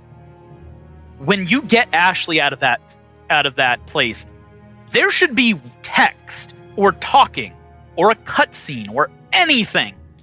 But you get her out and nothing happens, and she just now follows you. I mean, at that point, you've like saved her like 3 times already. It's like just like standing. It's like, hey, still like there feels like there should have been something there. There's a couple points in the game that I feel like there should have been some kind of story or cutscene. This is the only one that I could remember out of my playthrough. Was that one? I mean, Leon was obviously out of place. There was. Leon was obviously distracted by Ada's love note, so I mean, it was the perfume. I feel for him. It was the lipstick and the perfume. Yeah, exactly. Yep. He's like, I can't work under these conditions. God damn it. But yes, you get Ashley again. Yeah. But she's actually useful this time. Yes. Because you go through the trash chute where she belongs, in the garbage. You sneak past a few more regenerators, which I definitely don't recommend engaging unless you're very, very good. Because it's a very tight space, and Ashley is very stupid and very susceptible to being killed. Oh, yeah. Again. Yep. I killed them. I mean, I killed them as well, and I killed them even harder on the second playthrough with the infinite rocket launcher. I'm like, I just see these guys, and I'm like, you're 5,000 pesetas, and you're 5,000 pesetas, and you're 5,000 pesetas. Yep. Yeah, there's like 3 in that room, the last one being an Iron Maiden, and... It's just raining cash. Yeah, it's just... of course, in the dumpster room, that's where all the cash is. All the cash that can save the impoverished village, right there. And then you pass through another, just more generic lab rooms with a few more regenerators with some weird switches to open, like, the shutter doors in the hallways. And then you get one of those, like, you and Ashley have to pull the switch at the same time. Are you stupid? And then you fail it, like, 3 times in a row and just, like, throw your controller in the garbage. I mean, what? Yeah, maybe I got lucky. I got that on the first try. As did I, but I looked at that door and I went, "Wait a minute, don't I need an MO disc for this?" Yeah, that was very hearkening back. Like, don't I need an MO disc for this? Just. And then we get the most usefulness Ashley has in this entire sequence: driving a truck. Yes. Yep. Big truck feels. So I will say. The best part is in Ada's game when you find the remains of that truck and goes, it's destroyed. Must have been Leon. More of Leon's handiwork. Yeah, more of Leon's handiwork, exactly. Like, what the hell, Ada? Yeah, she's always like that to Leon. He's fine. It shows what she really thinks. So yeah, the sequence itself is pretty standard. It's just, on the rails. Mobs and mobs of dudes. Some drop down, some follow you up. You have like this truck that keeps following you. It appears in front of you, it appears behind you. Like the whole section's pretty standard, but it is nice to have Ashley in a scenario where you don't really have to tell her where to go. Thank God. Like she's just in a place and it's easy to control her. I'm like, please, can we have more of this? Yeah, exactly. But thankfully, after that happens, you pretty much lose her immediately after. Yep. Sadler takes over. Her Plaga has been completely hatched and matured to the point where he has control over her. So you guys are both effed in the pooper. Yep. And then you have one of the most intense sections of the game between the U3 boss fight and then the Krauser sequence. The U3 cage sequence is so unpleasant in good ways.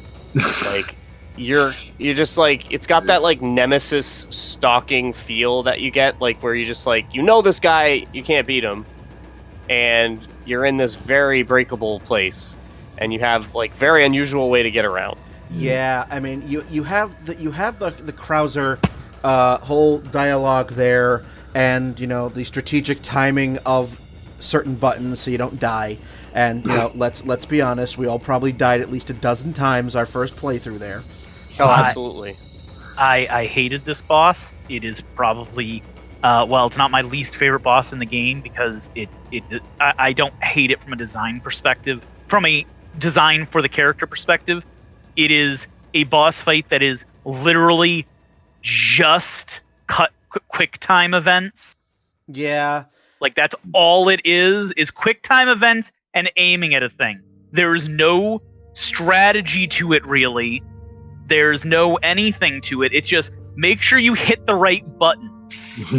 Basically. And I just do it for me. I just like the tension of like having to like the first part in the like cages. You can't kill it. Like you can't really damage it.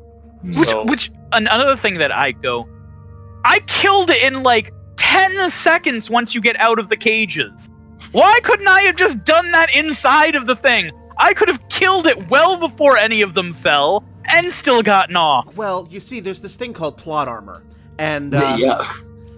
All that damage that didn't count before counts immediately upon starting the fight. Yeah, I mean, like this, and just before the U3 fight, which is you have to deal with Krauser.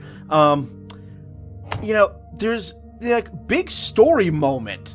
Because, Krauser is not only its first introduction to Krauser as a character in the entire Resident Evil canon, but, you get the sense there's an implication there that both Leon and Krauser knew each other in a past life, and Krauser briefly name drops Umbrella. Umbrella. And then, then the cheesy bit of dialogue of almost let it slip. Die, comrade. I'm like, oh, here we go. More B-movie dialogue. And just again.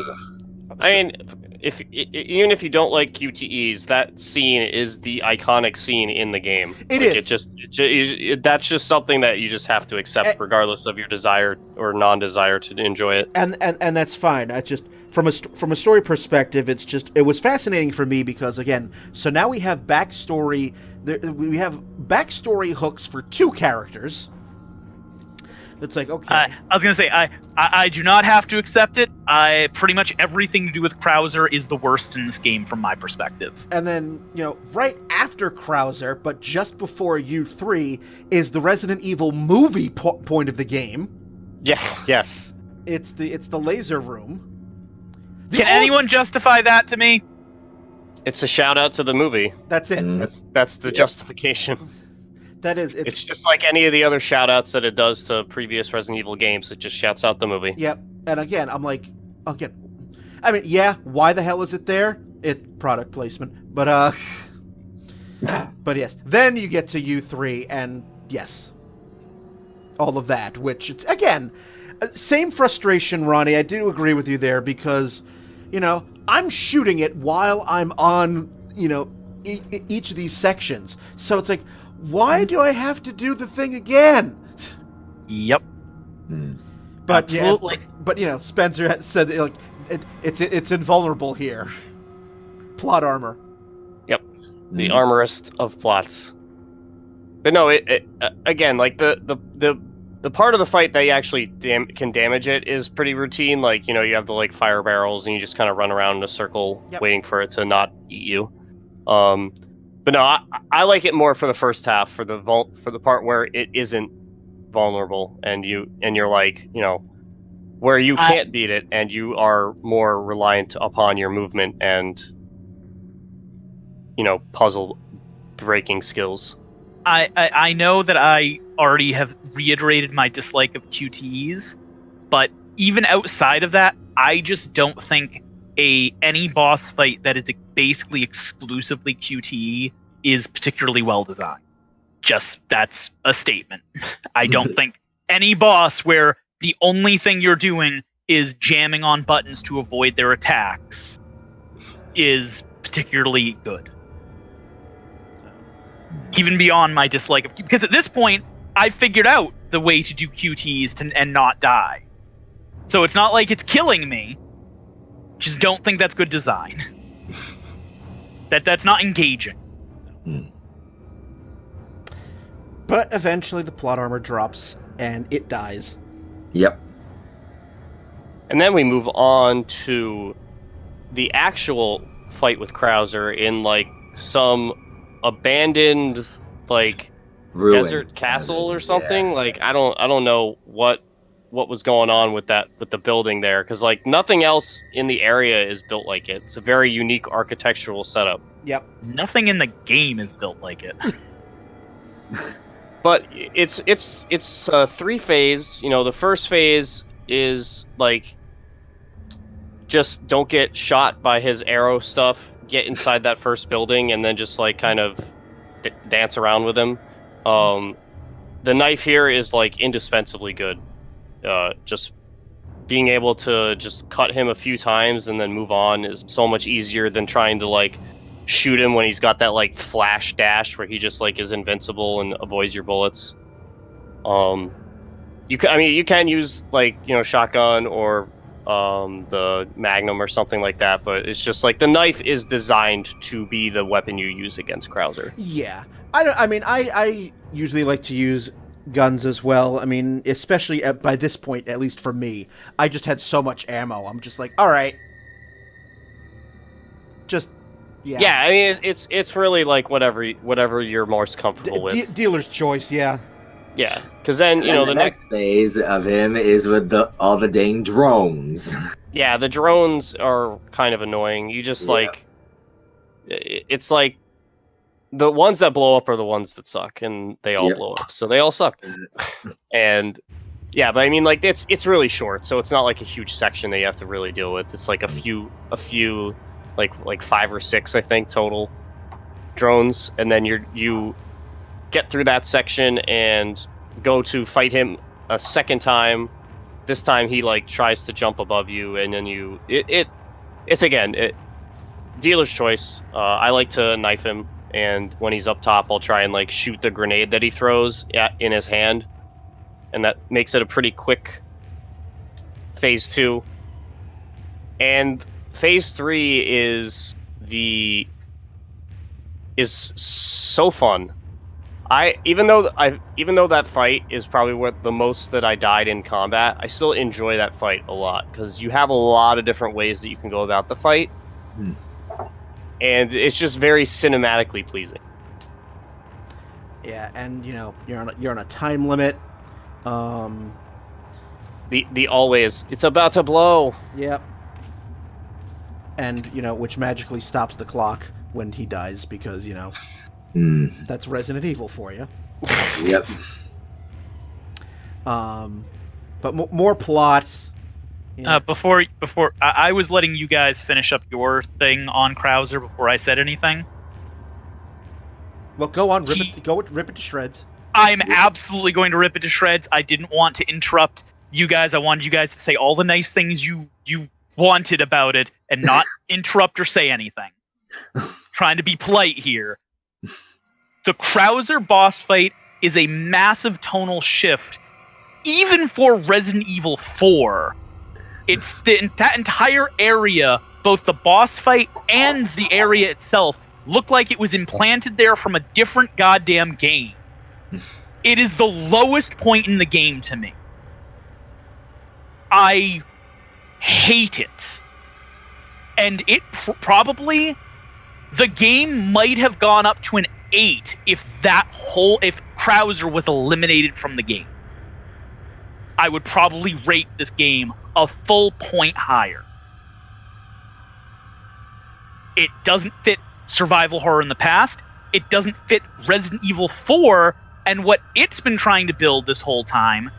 It does not feel like it fits in the game at all. It is just them trying to make an impressive set piece. That's all it is. It has no thought process regarding its placement in the series or the game that it's actually in. I cannot say enough negative things about it. We will leave it all. I will leave it there. Well, good, because we're almost 2 hours into this section as well. So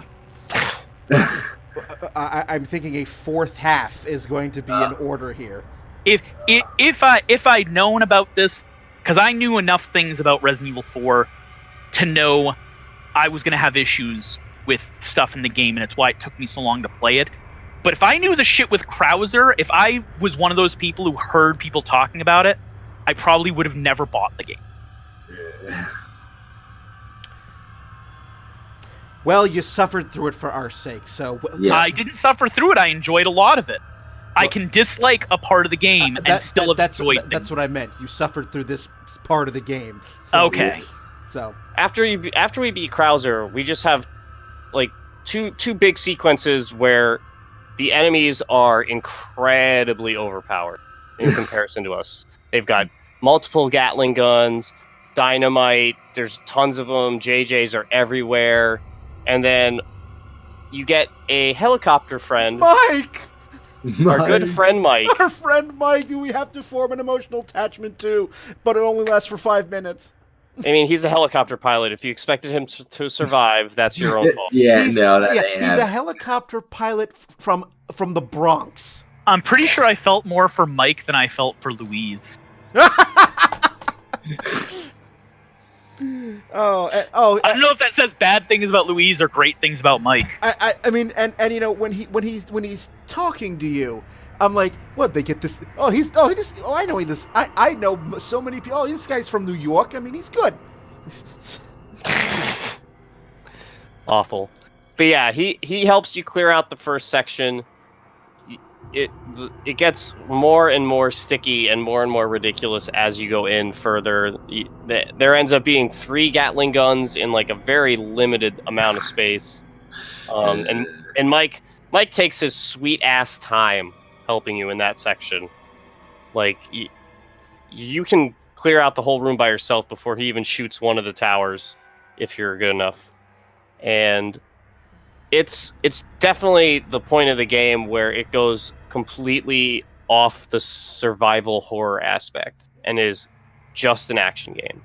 Oh yeah, this is the guns ablazing, like really guns ablazing. I won't. I will not harp on it because I know everybody's going to know my feeling, but pretty much everything from the Krauser fight was just downhill for me. Well, it's not very long. It's not 5-4 is not very long chapter. You know, you go through this. The height for me was the Regenerator, and then Krauser just started the down through this. Yeah, yes. You blast through that first room, and then you finally find Ashley. And she's like in some like cocoon chamber thing, and then Ada saves you.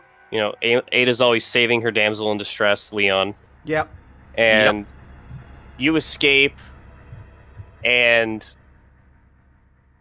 oh no, I'm missing another war room. There's a second. There's basically a second room where there's just like tons of dudes, and you need like a key to unlock a different key to unlock 2 buttons. Is that where all the snipers are? Maybe. It's like basically there's 3 levels, like 3 floors, and like one of the guys has a key that you need to stick into a slot to turn on 2 buttons, and then there's a bunch of the strategically placed crossbow. Yeah, okay, that's what you meant by snipers. Yeah, yep. Like that's the other like really intense like guns blazing kind of room that you get. And then there's like a quick hallway with a regenerador in like what seems to be an old prison room. I'm assuming was used for like, wartime purposes as a prison. And then we get Ashley back, and that's pretty much it. You get Ashley back, you use magic science to remove the Plagas from you and Ada's body, or you and Ashley's bodies. Don't listen to just the volume or just the audio of that sequence with no video. It definitely doesn't sound what it should sound like. And then you go and face the hentai tentacle monster, evil man himself. Yes, you do. I don't know if that fight was supposed to be super hard, was it? It didn't feel hard. It's not supposed to be super difficult, no. I think the Krauser fight is supposed to be like the most difficult boss fight in the game, I feel like, from like how they design it, because of just like the multiple levels and the fact that he can shoot back, and he has like, then he grows the sword arm and makes it so it's like really hard to hit him because there's so many invulnerable parts of his body now. This only took me 2 tries. The first try, I figured out the hitting him with the crane that has the tree trunk or something on it. It's like steel beams, but yeah. Steel beams, yeah, something like that. Blow him up with the things. What caught me was I didn't catch his. I thought he was going to take the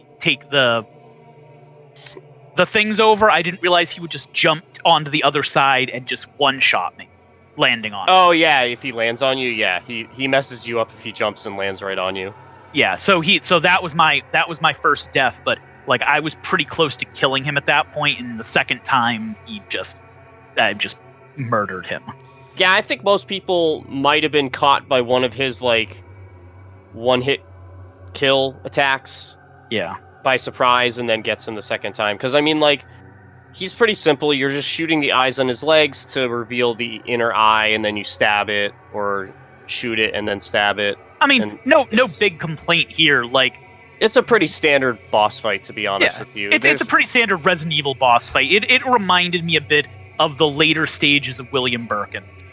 I think it does a good job of just, like, being a final test towards your, like, accuracy for shooting, because you can't just like spray and pray and hit those eyes because they're not always open.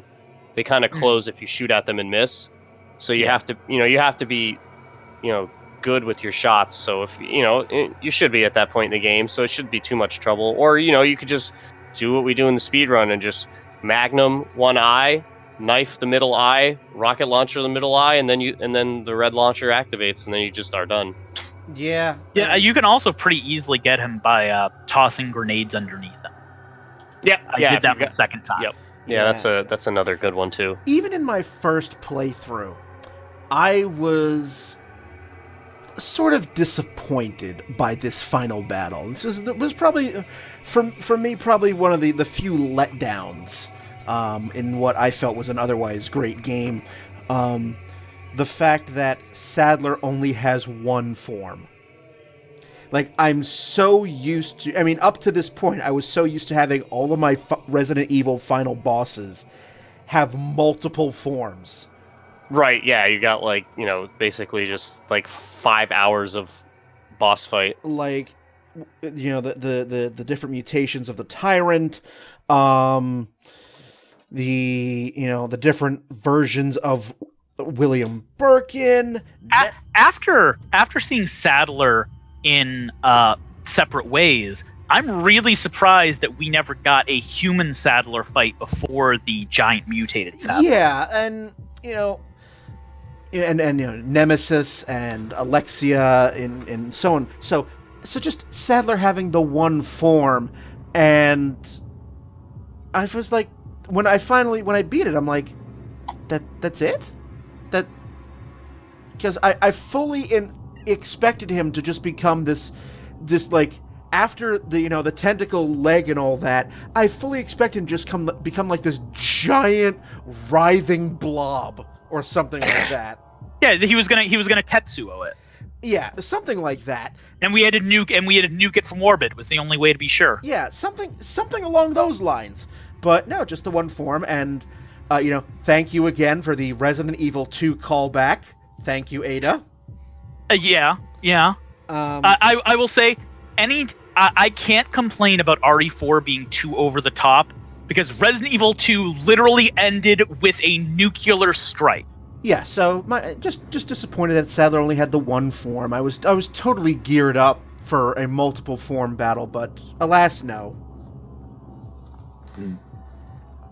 Yeah, I mean, like it's kind of unusual for sure, because of it.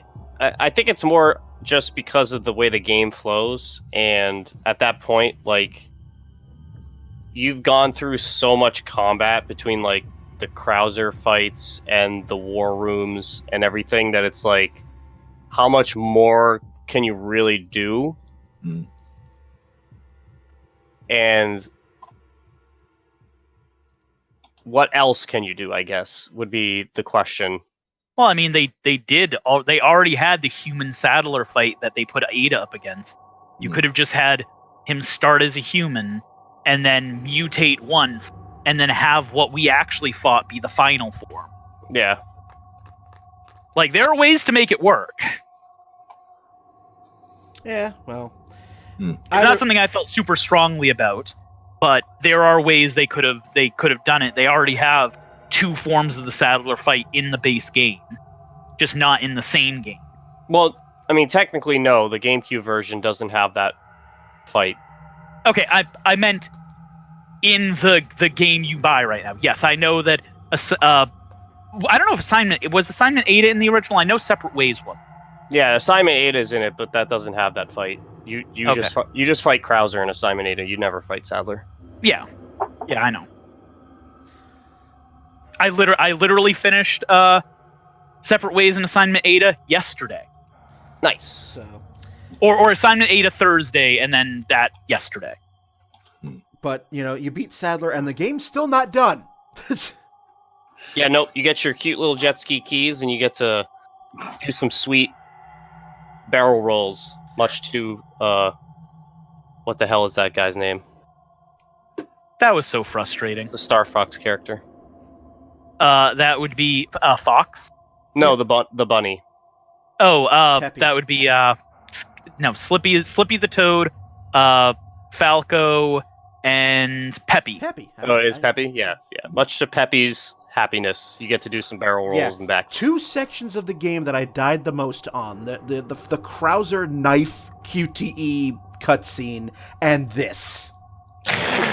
I just want to end the game. I hated this so much. Yes, okay, thank you, Ada. Thank you for giving me your cute little key on a teddy bear keychain.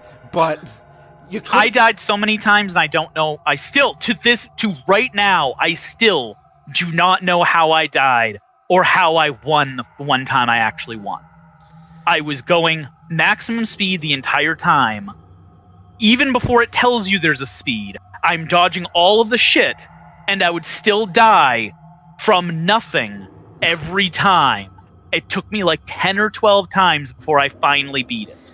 Yeah, and I hate that final section because, oh yeah, by the way, you're racing against the clock as well. But I hate when any game throws an entirely different genre in the middle of it without any training, and it's one-hit kill. It's basically the Battletoads frickin' hover bike section. Yeah. Oh, but I wasn't crashing into anything. I still don't know how I died, and that's not a good thing. I mean, I never had a problem with that section. I got that first try, so I was going full speed, which it was telling you to do. I was avoiding all the things. I never crashed into anything, and I'd get to maybe half a second from the end, and then I would die. And I assume it's a speed thing, but I'm literally holding the button to go the full speed as fast as you can go every time. And when I finally won, I did nothing different than any other time. That's It knows how much you don't like it, and it's making you unhappy. That's my guess. It's like, you don't like me, so I'm going to trick you. Okay, that's sentient gaming. Damn it. My Steam library's turning against me. That's because you've neglected it for so long.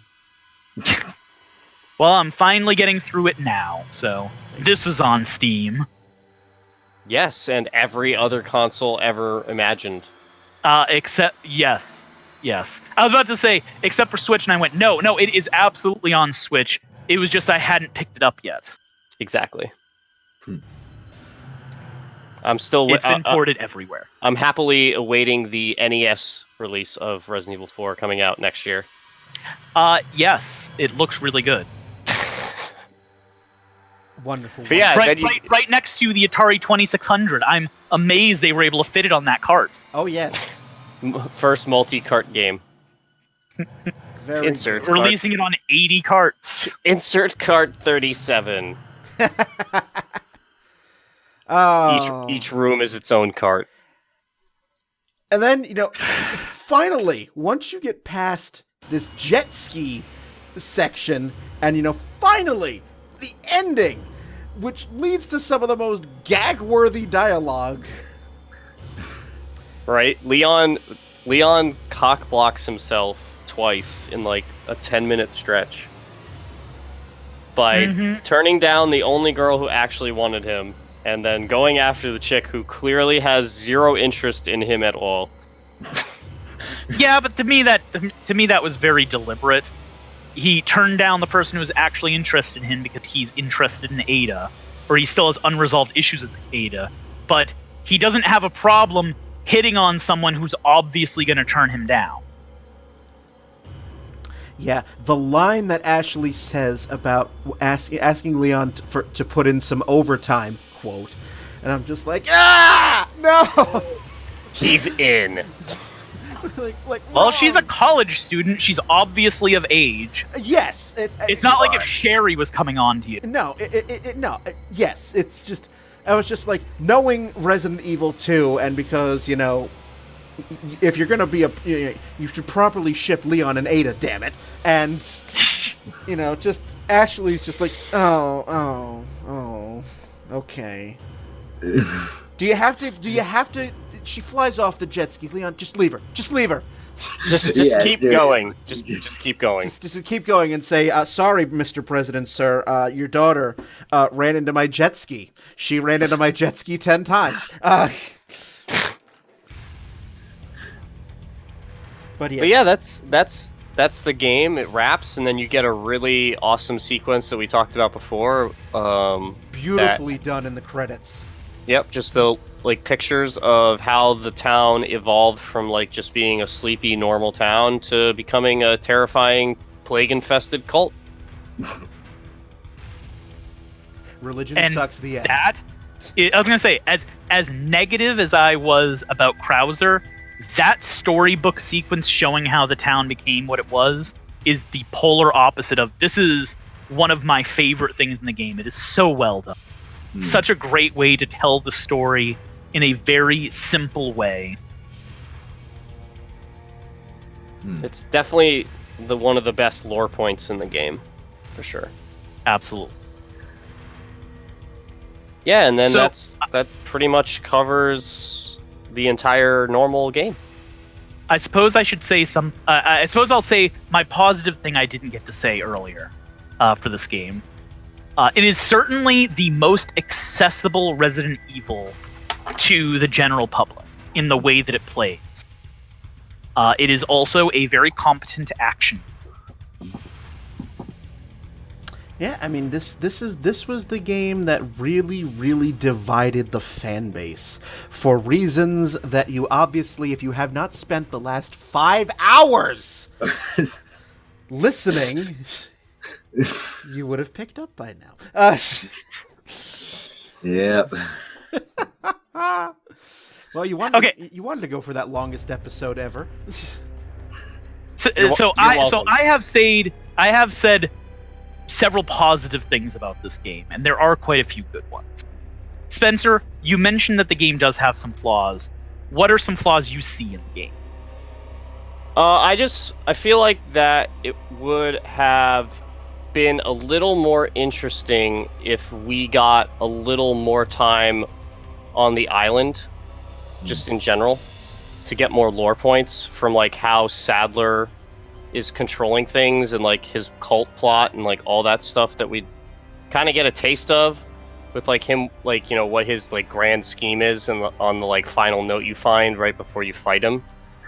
I just feel like it ends kind of like a little too quickly for my taste. Like I really would have liked a little more Regenerador, and like we said before, a little more Gyarados as well. Just like those enemies were kind of underutilized, and that would have given for a lot more stretch in the middle of the game, where a lot of it we kind of glossed over because it's mostly just a lot of the same rooms with a lot of the same dudes, and you're not really doing anything too different. But it's still, the gameplay is fun enough that it doesn't really matter.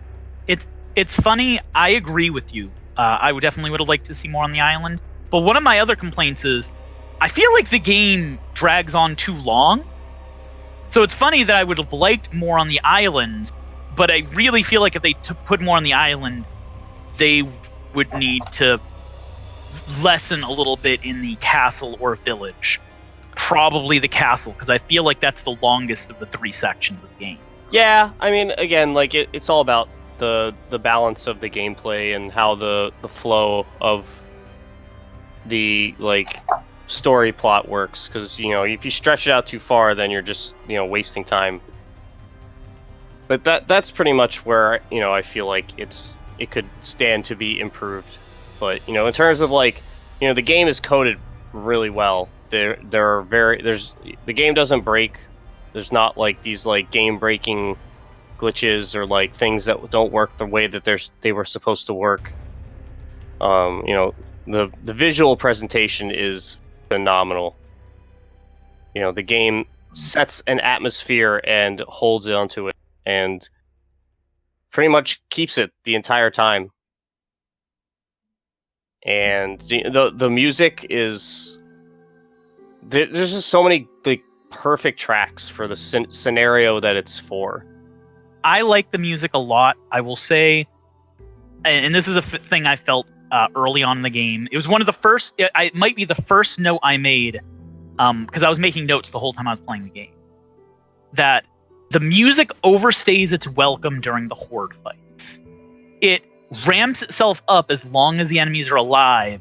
Even if you're spending a minute or two just trying to find where the enemy that's still alive is, it's keeping the music at 10.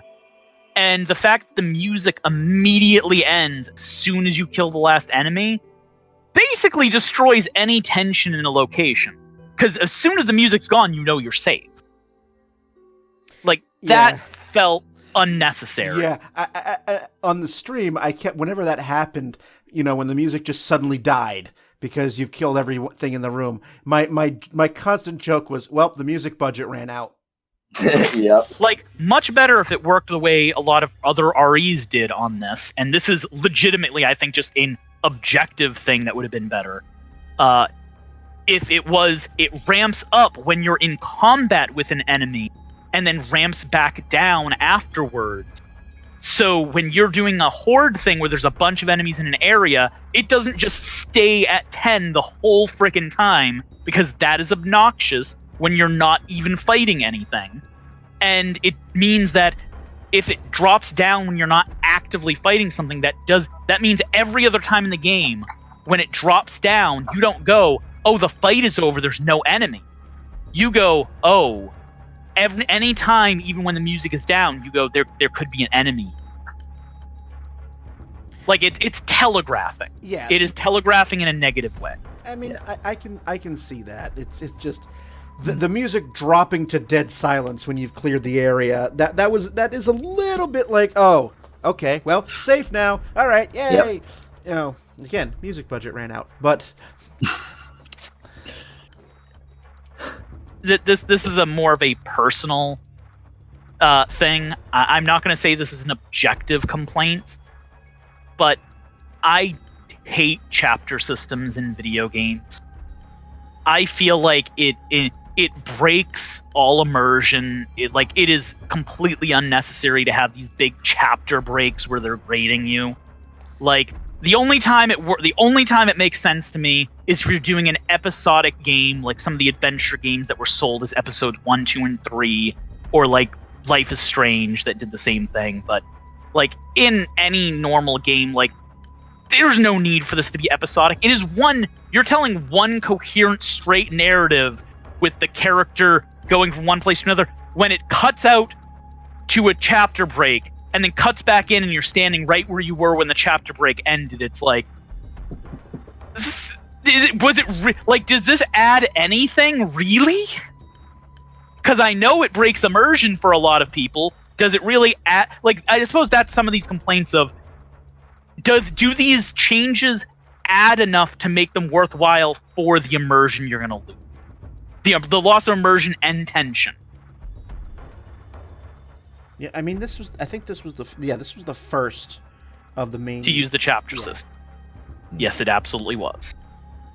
And then they continued it in 5, and I believe they continued it in 6. You will have to correct me, Brian. I've literally erased most of 6 from my memory. I do not remember. Here's what I know about 6. Watching you play it. And I'll be getting there to trudge through eventually, but not yet. Well, if you think 4 is bad, you're going to definitely hate 6. Oh, yeah. Well, I played 5. 5 is definitely worse than 4. Oh, sure. I rated exactly the same as 4. I probably had more fun with 5 than 4. Well, Meat Tornado. They're both terrible Resident Evil games in my eyes, but 5 was a more fun game. It's significantly worse solo than it is with another player. The AI is functionally ineffectual. Don't give Shiva your recovery items. Yeah, that's fine. That's why I said I don't know. It very well may be worse than 4 when I play it single player, but I had a lot more fun playing it with my brother than I did playing 4. But yes, most of the complaints I have about 4, I will also have about 5. I am aware of that. So, because punching a boulder is such great. That's the thing. Okay, that's the thing, Spencer. Because we talked about this before. We kind of talked about it during the break in between. I don't have a problem with the game becoming more actiony, becoming more easy to control.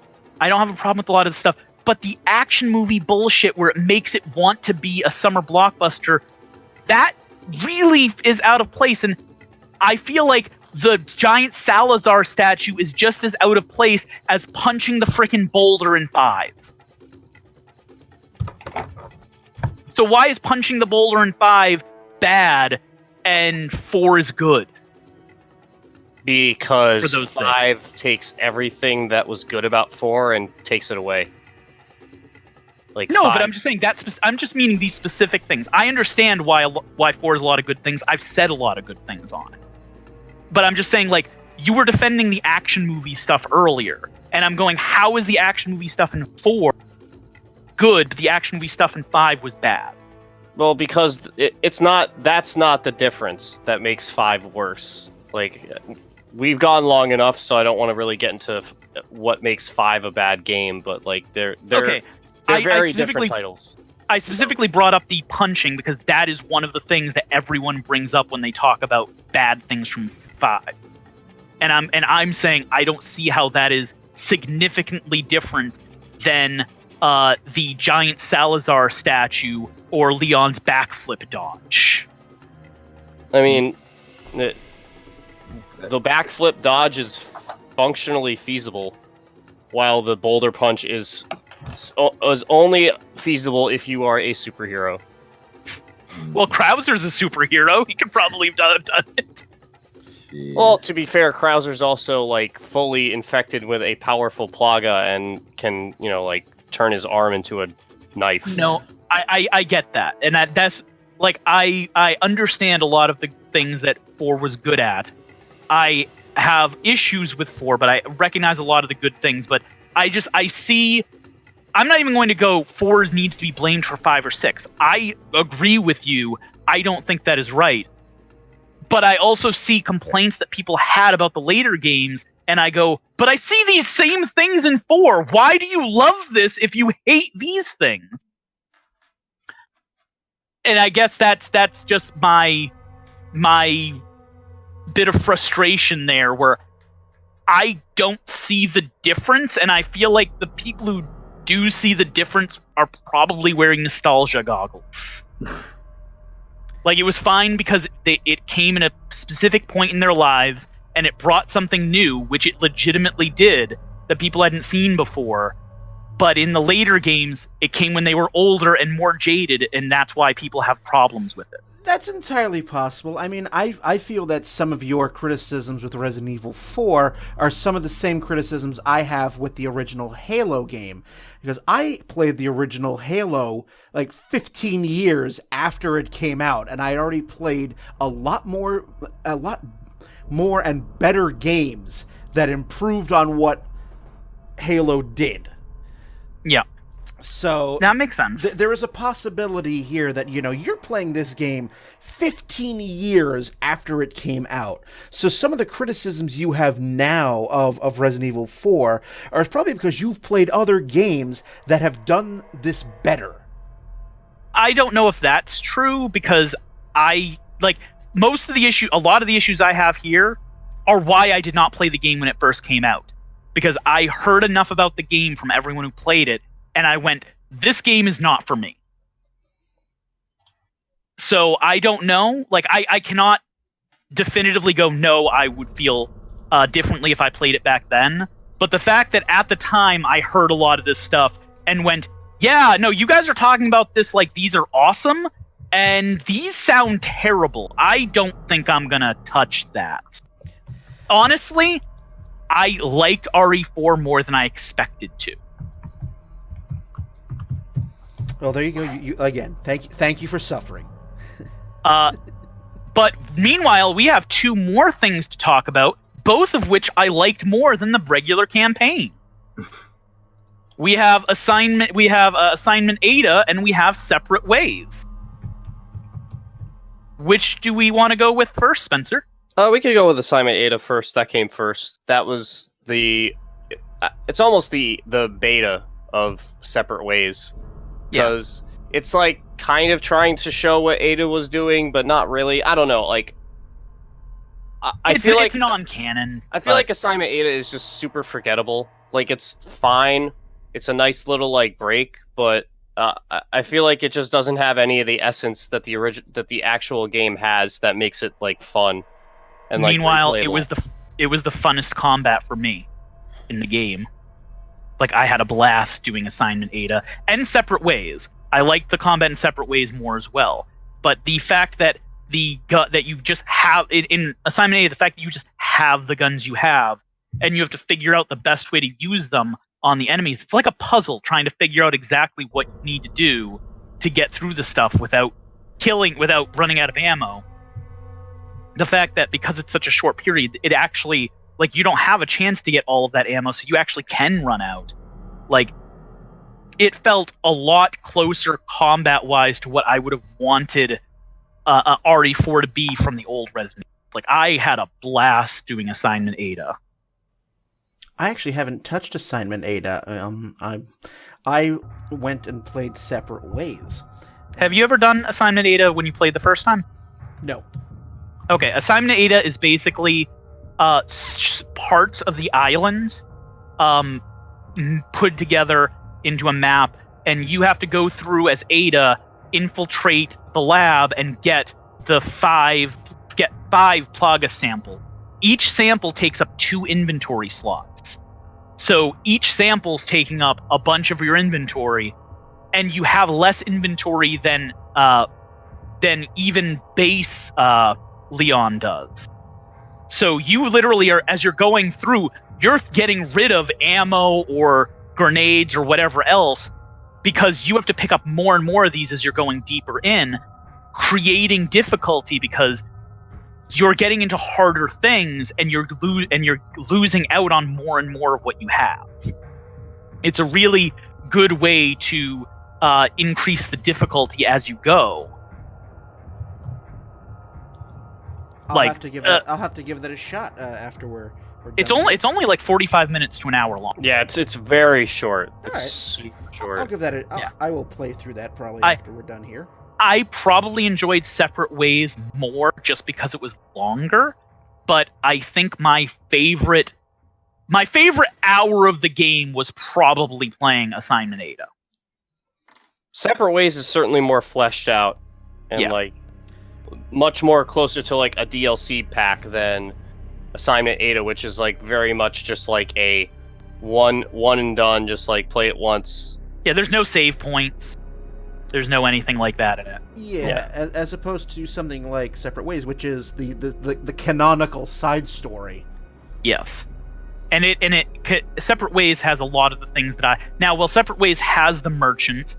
You cannot upgrade guns, but your guns come pre-upgraded to certain levels.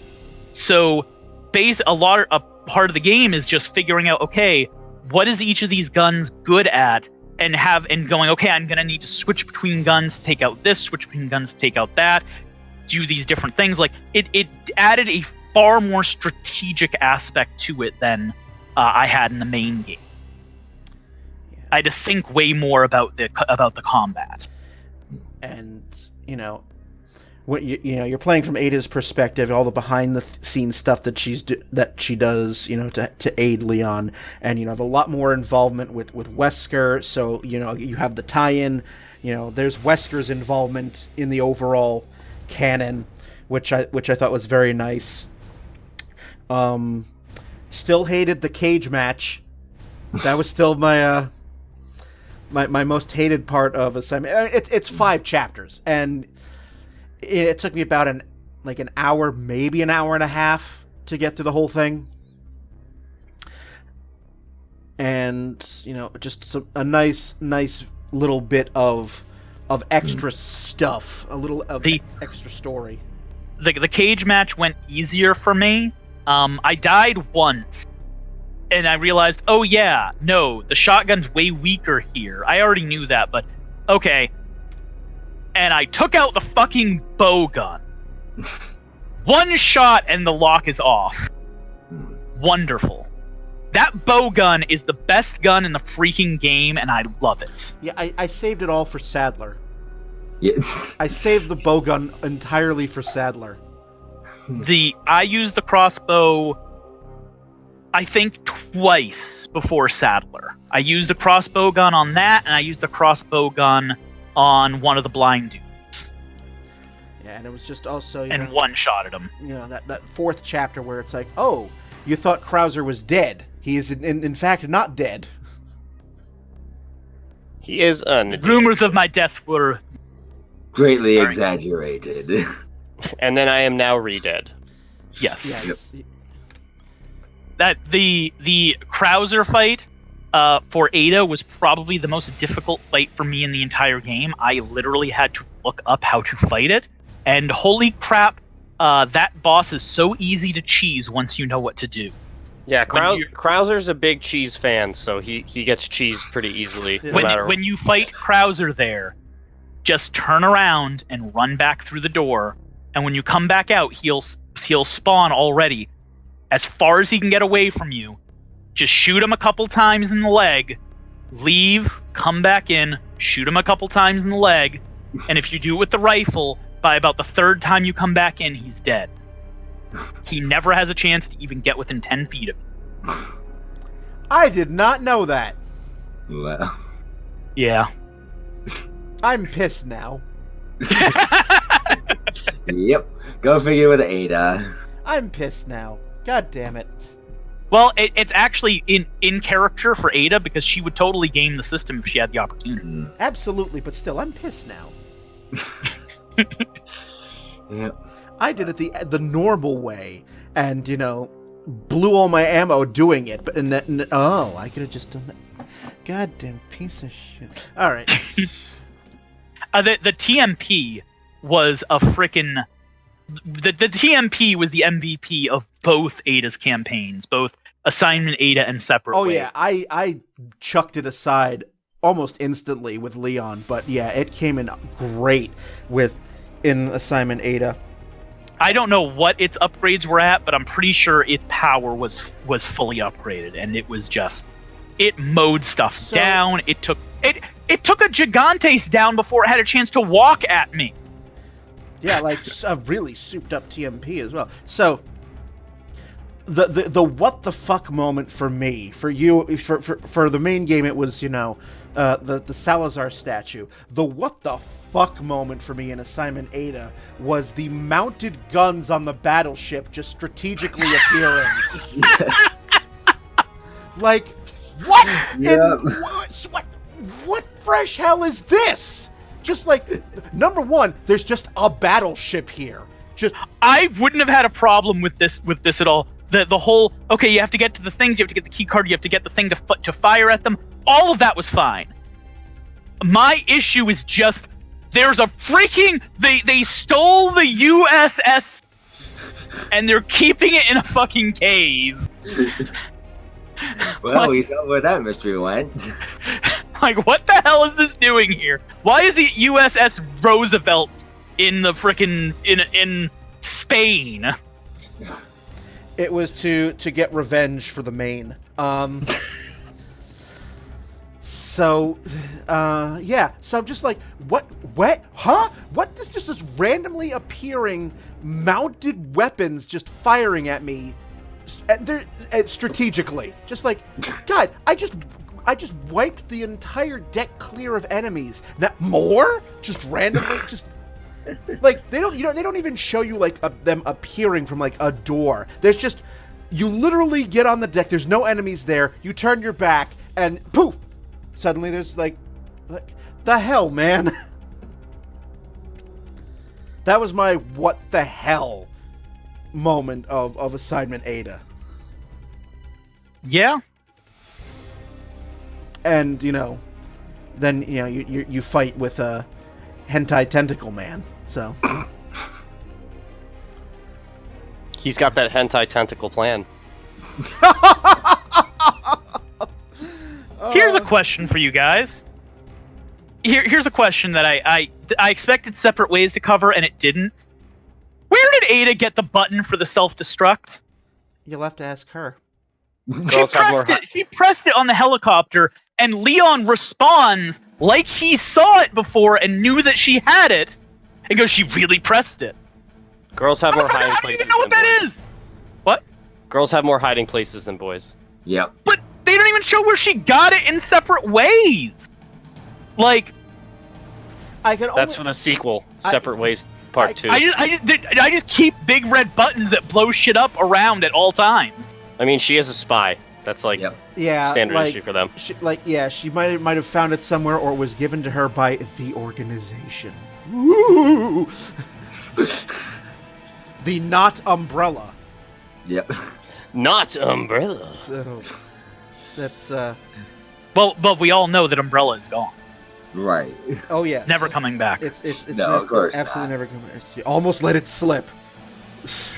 And then the only other mini game or side game is the Mercenaries mode, which is extremely fun and is my favorite version of it out of all the games. I did not have enough time to give the Mercenaries mode a shot before the podcast. As I said, I literally finished another Separate Ways yesterday, and then I spent this morning preparing for the podcast we were supposed to start 22 minutes ago. Almost an hour ago, actually. Yes, the Mercenaries, Spencer, which I was expecting something similar to the Resident Evil 3 version of the Mercenaries. Yeah, it's a lot more than what you got out of the third installment for sure. Like just a variety of different things, both in terms of levels and characters. Yeah, so Ronny, basically the Mercenaries is that you have 3 or 4 different battle maps that are take their locations from the game. So one of them is the main village. Mm-hmm. Another is there's I think it's the like There's one. There's one on the one that's there. There's one on the island that's like the first part of the mic section. Yep. And then there's the castle section with where like the first part of this castle where you have all the catapults Okay. before you get in the main breach. Yep. And then there's a fourth section which isn't part of the game. It's like some dock. There's like it's a daytime, there's water all around. It's like there's some zip lines to take you from place to place. But yeah, the fourth zone it doesn't have any gameplay tie-in. Okay. So the fourth is just a zone made for the mercenaries. The other three are actually taken from the game. Correct. And you're timed, and basically the whole point of the mercenaries is to rack up as many points as you can within the just murder. Yeah, it's just an all-out murder spree, and within the time limit, and chaining enemies together or taking out multiple enemies will add to the time. They'll give you time bonuses. There are also hourglasses, which will increase the time. And I think there are specialized like point bonuses. Yeah, there's some hourglasses that just extend the amount of time you have, and that for a limited amount of time they like double the damage or double the points you get. Points, yeah. So it'll be like 30 seconds of like twice as many points for all the kills you get in that time frame. And then on top of all that, each character has their own weapon set that you can't change at all or anything like that. So each character has a different way to go about fighting in, because you have Leon, you have Ada, you have Krauser, you have Wesker, and you have Hunk. And they all have their own unique weapon sets that differentiate pretty wildly. And yeah, so that's just a fun little mini game.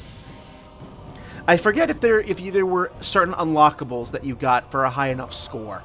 Well, you unlock the hand cannon when you get 5 stars in all scenarios and all characters. Okay. But yeah, there's not like singular unlocks for each character or anything like that. It's just they overall like 100% it, and then you get the hand cannon. Okay. But yeah, that's pretty much what the Mercenaries is. Okay. Yeah, it's just a fun little like just action sequence. Yeah, kind of thing. murder spree. All right. And yeah, that honestly pretty much covers everything that I wanted to talk about for the game. I suppose I will say for anybody, for the one person out there who never played Resident Evil 4 and still listen to this podcast for some reason, I give this game a Leon suplexing a villager so hard their head explodes out of 10. If that sounds awesome to you, this is your game. If that sounds remarkably dumb, you might want to look elsewhere. I think that is the key split on whether you are going to find this game amazing or not. Anyone else have anything they want to say now that we've gone nearly 6 hours? How long was the Final Fantasy VII podcast? I don't know, and probably I think it was less than 6 hours. I think you're gonna have a record here. Got him. Yeah, the only one I host is the longest. I win. There you go. This is definitely going to be split over like multiple weeks because Jesus fuck. Well, I mean, we can attribute it to 2 things. Spencer has a very detailed knowledge of this game, and I'm here to disagree with everything everyone else says. Yeah, that's yeah, basically. Yeah. Between those 2 things, it created a very very long podcast. Yeah, it did. Thank you. I'm gonna have fun editing this. Yeah, and all the detail you guys went into, like, you're like just the casual gamer would be like, wait. I will say, I will ask the 3 of you, even if you don't agree with my perspective on the game, did I at least make a decent case on why I felt the way I did? I'd say yeah. I certainly think so. I mean, not everyone has to like the same games, so. No, I agree in that sense. I feel like some of your points are just kind of like your nostalgia for the older games, but you do have other points that are actually valid. So, well, I mean, let's put it this way. Maybe this will put things into perspective for you. I have the only Resident Evil game that I rated a 10 was the Resident Evil remake. I see problems with the original games as well. Most of the games are an 8 or a 9 for me. So, like, even nostalgically, I don't think the originals were perfect. Do we have anything else, or can I give the plugs and put this to bed? I think we're good. I think we're good. All right. So, if you have any questions, thoughts, comments on this episode or any other episode of downloadable content, provided you're still listening, all 3 episodes of this episode basically, are going to be found on the website dlcpodcast.com, as well as iTunes, YouTube, Stitcher, and Google Play Music. You can go on the website, find out about upcoming episodes, give us feedback. You can check us out on Twitter at DL Content. You can get us on Facebook at Downloadable Content. So it's all there for you to listen to. dlcpodcast.com. So I guess all it remains for me to do is to have a 12-hour nap. But before that, thank you very much, Spencer. I know you really were looking forward to hosting this. This was your idea, so your baby. So well done. You get a new record. I'm glad to have ruined everyone's day. No, I mean, I really like this game. So 15 years on, it's I still love it. Yeah, I think I thought it was a good time with like the 2 remakes that came out recently, and just the with 7 coming out previously as well. There's just more of a presence of the genre, so or the series as well. So it's a good time to reflect. Yes. And say survival horror finally coming back between the indie scene and Resident Evil 7 kind of reinventing the series, and then the remakes. It is a good time to be a fan. Indeed. And then, maybe we'll get a RE4 remake down the line when Capcom's like, hey, I don't have millions of dollars. Thanks, Covirus. So, all right. So all it remains for me to do is to thank Spencer, Ronny, Ryan for being on this episode, Spencer for hosting it. So once again, I am Brian. Have a good one, everyone. Don't get infected by either COVID or Las Plagas. Stay safe, stay healthy. Have a good one, everybody.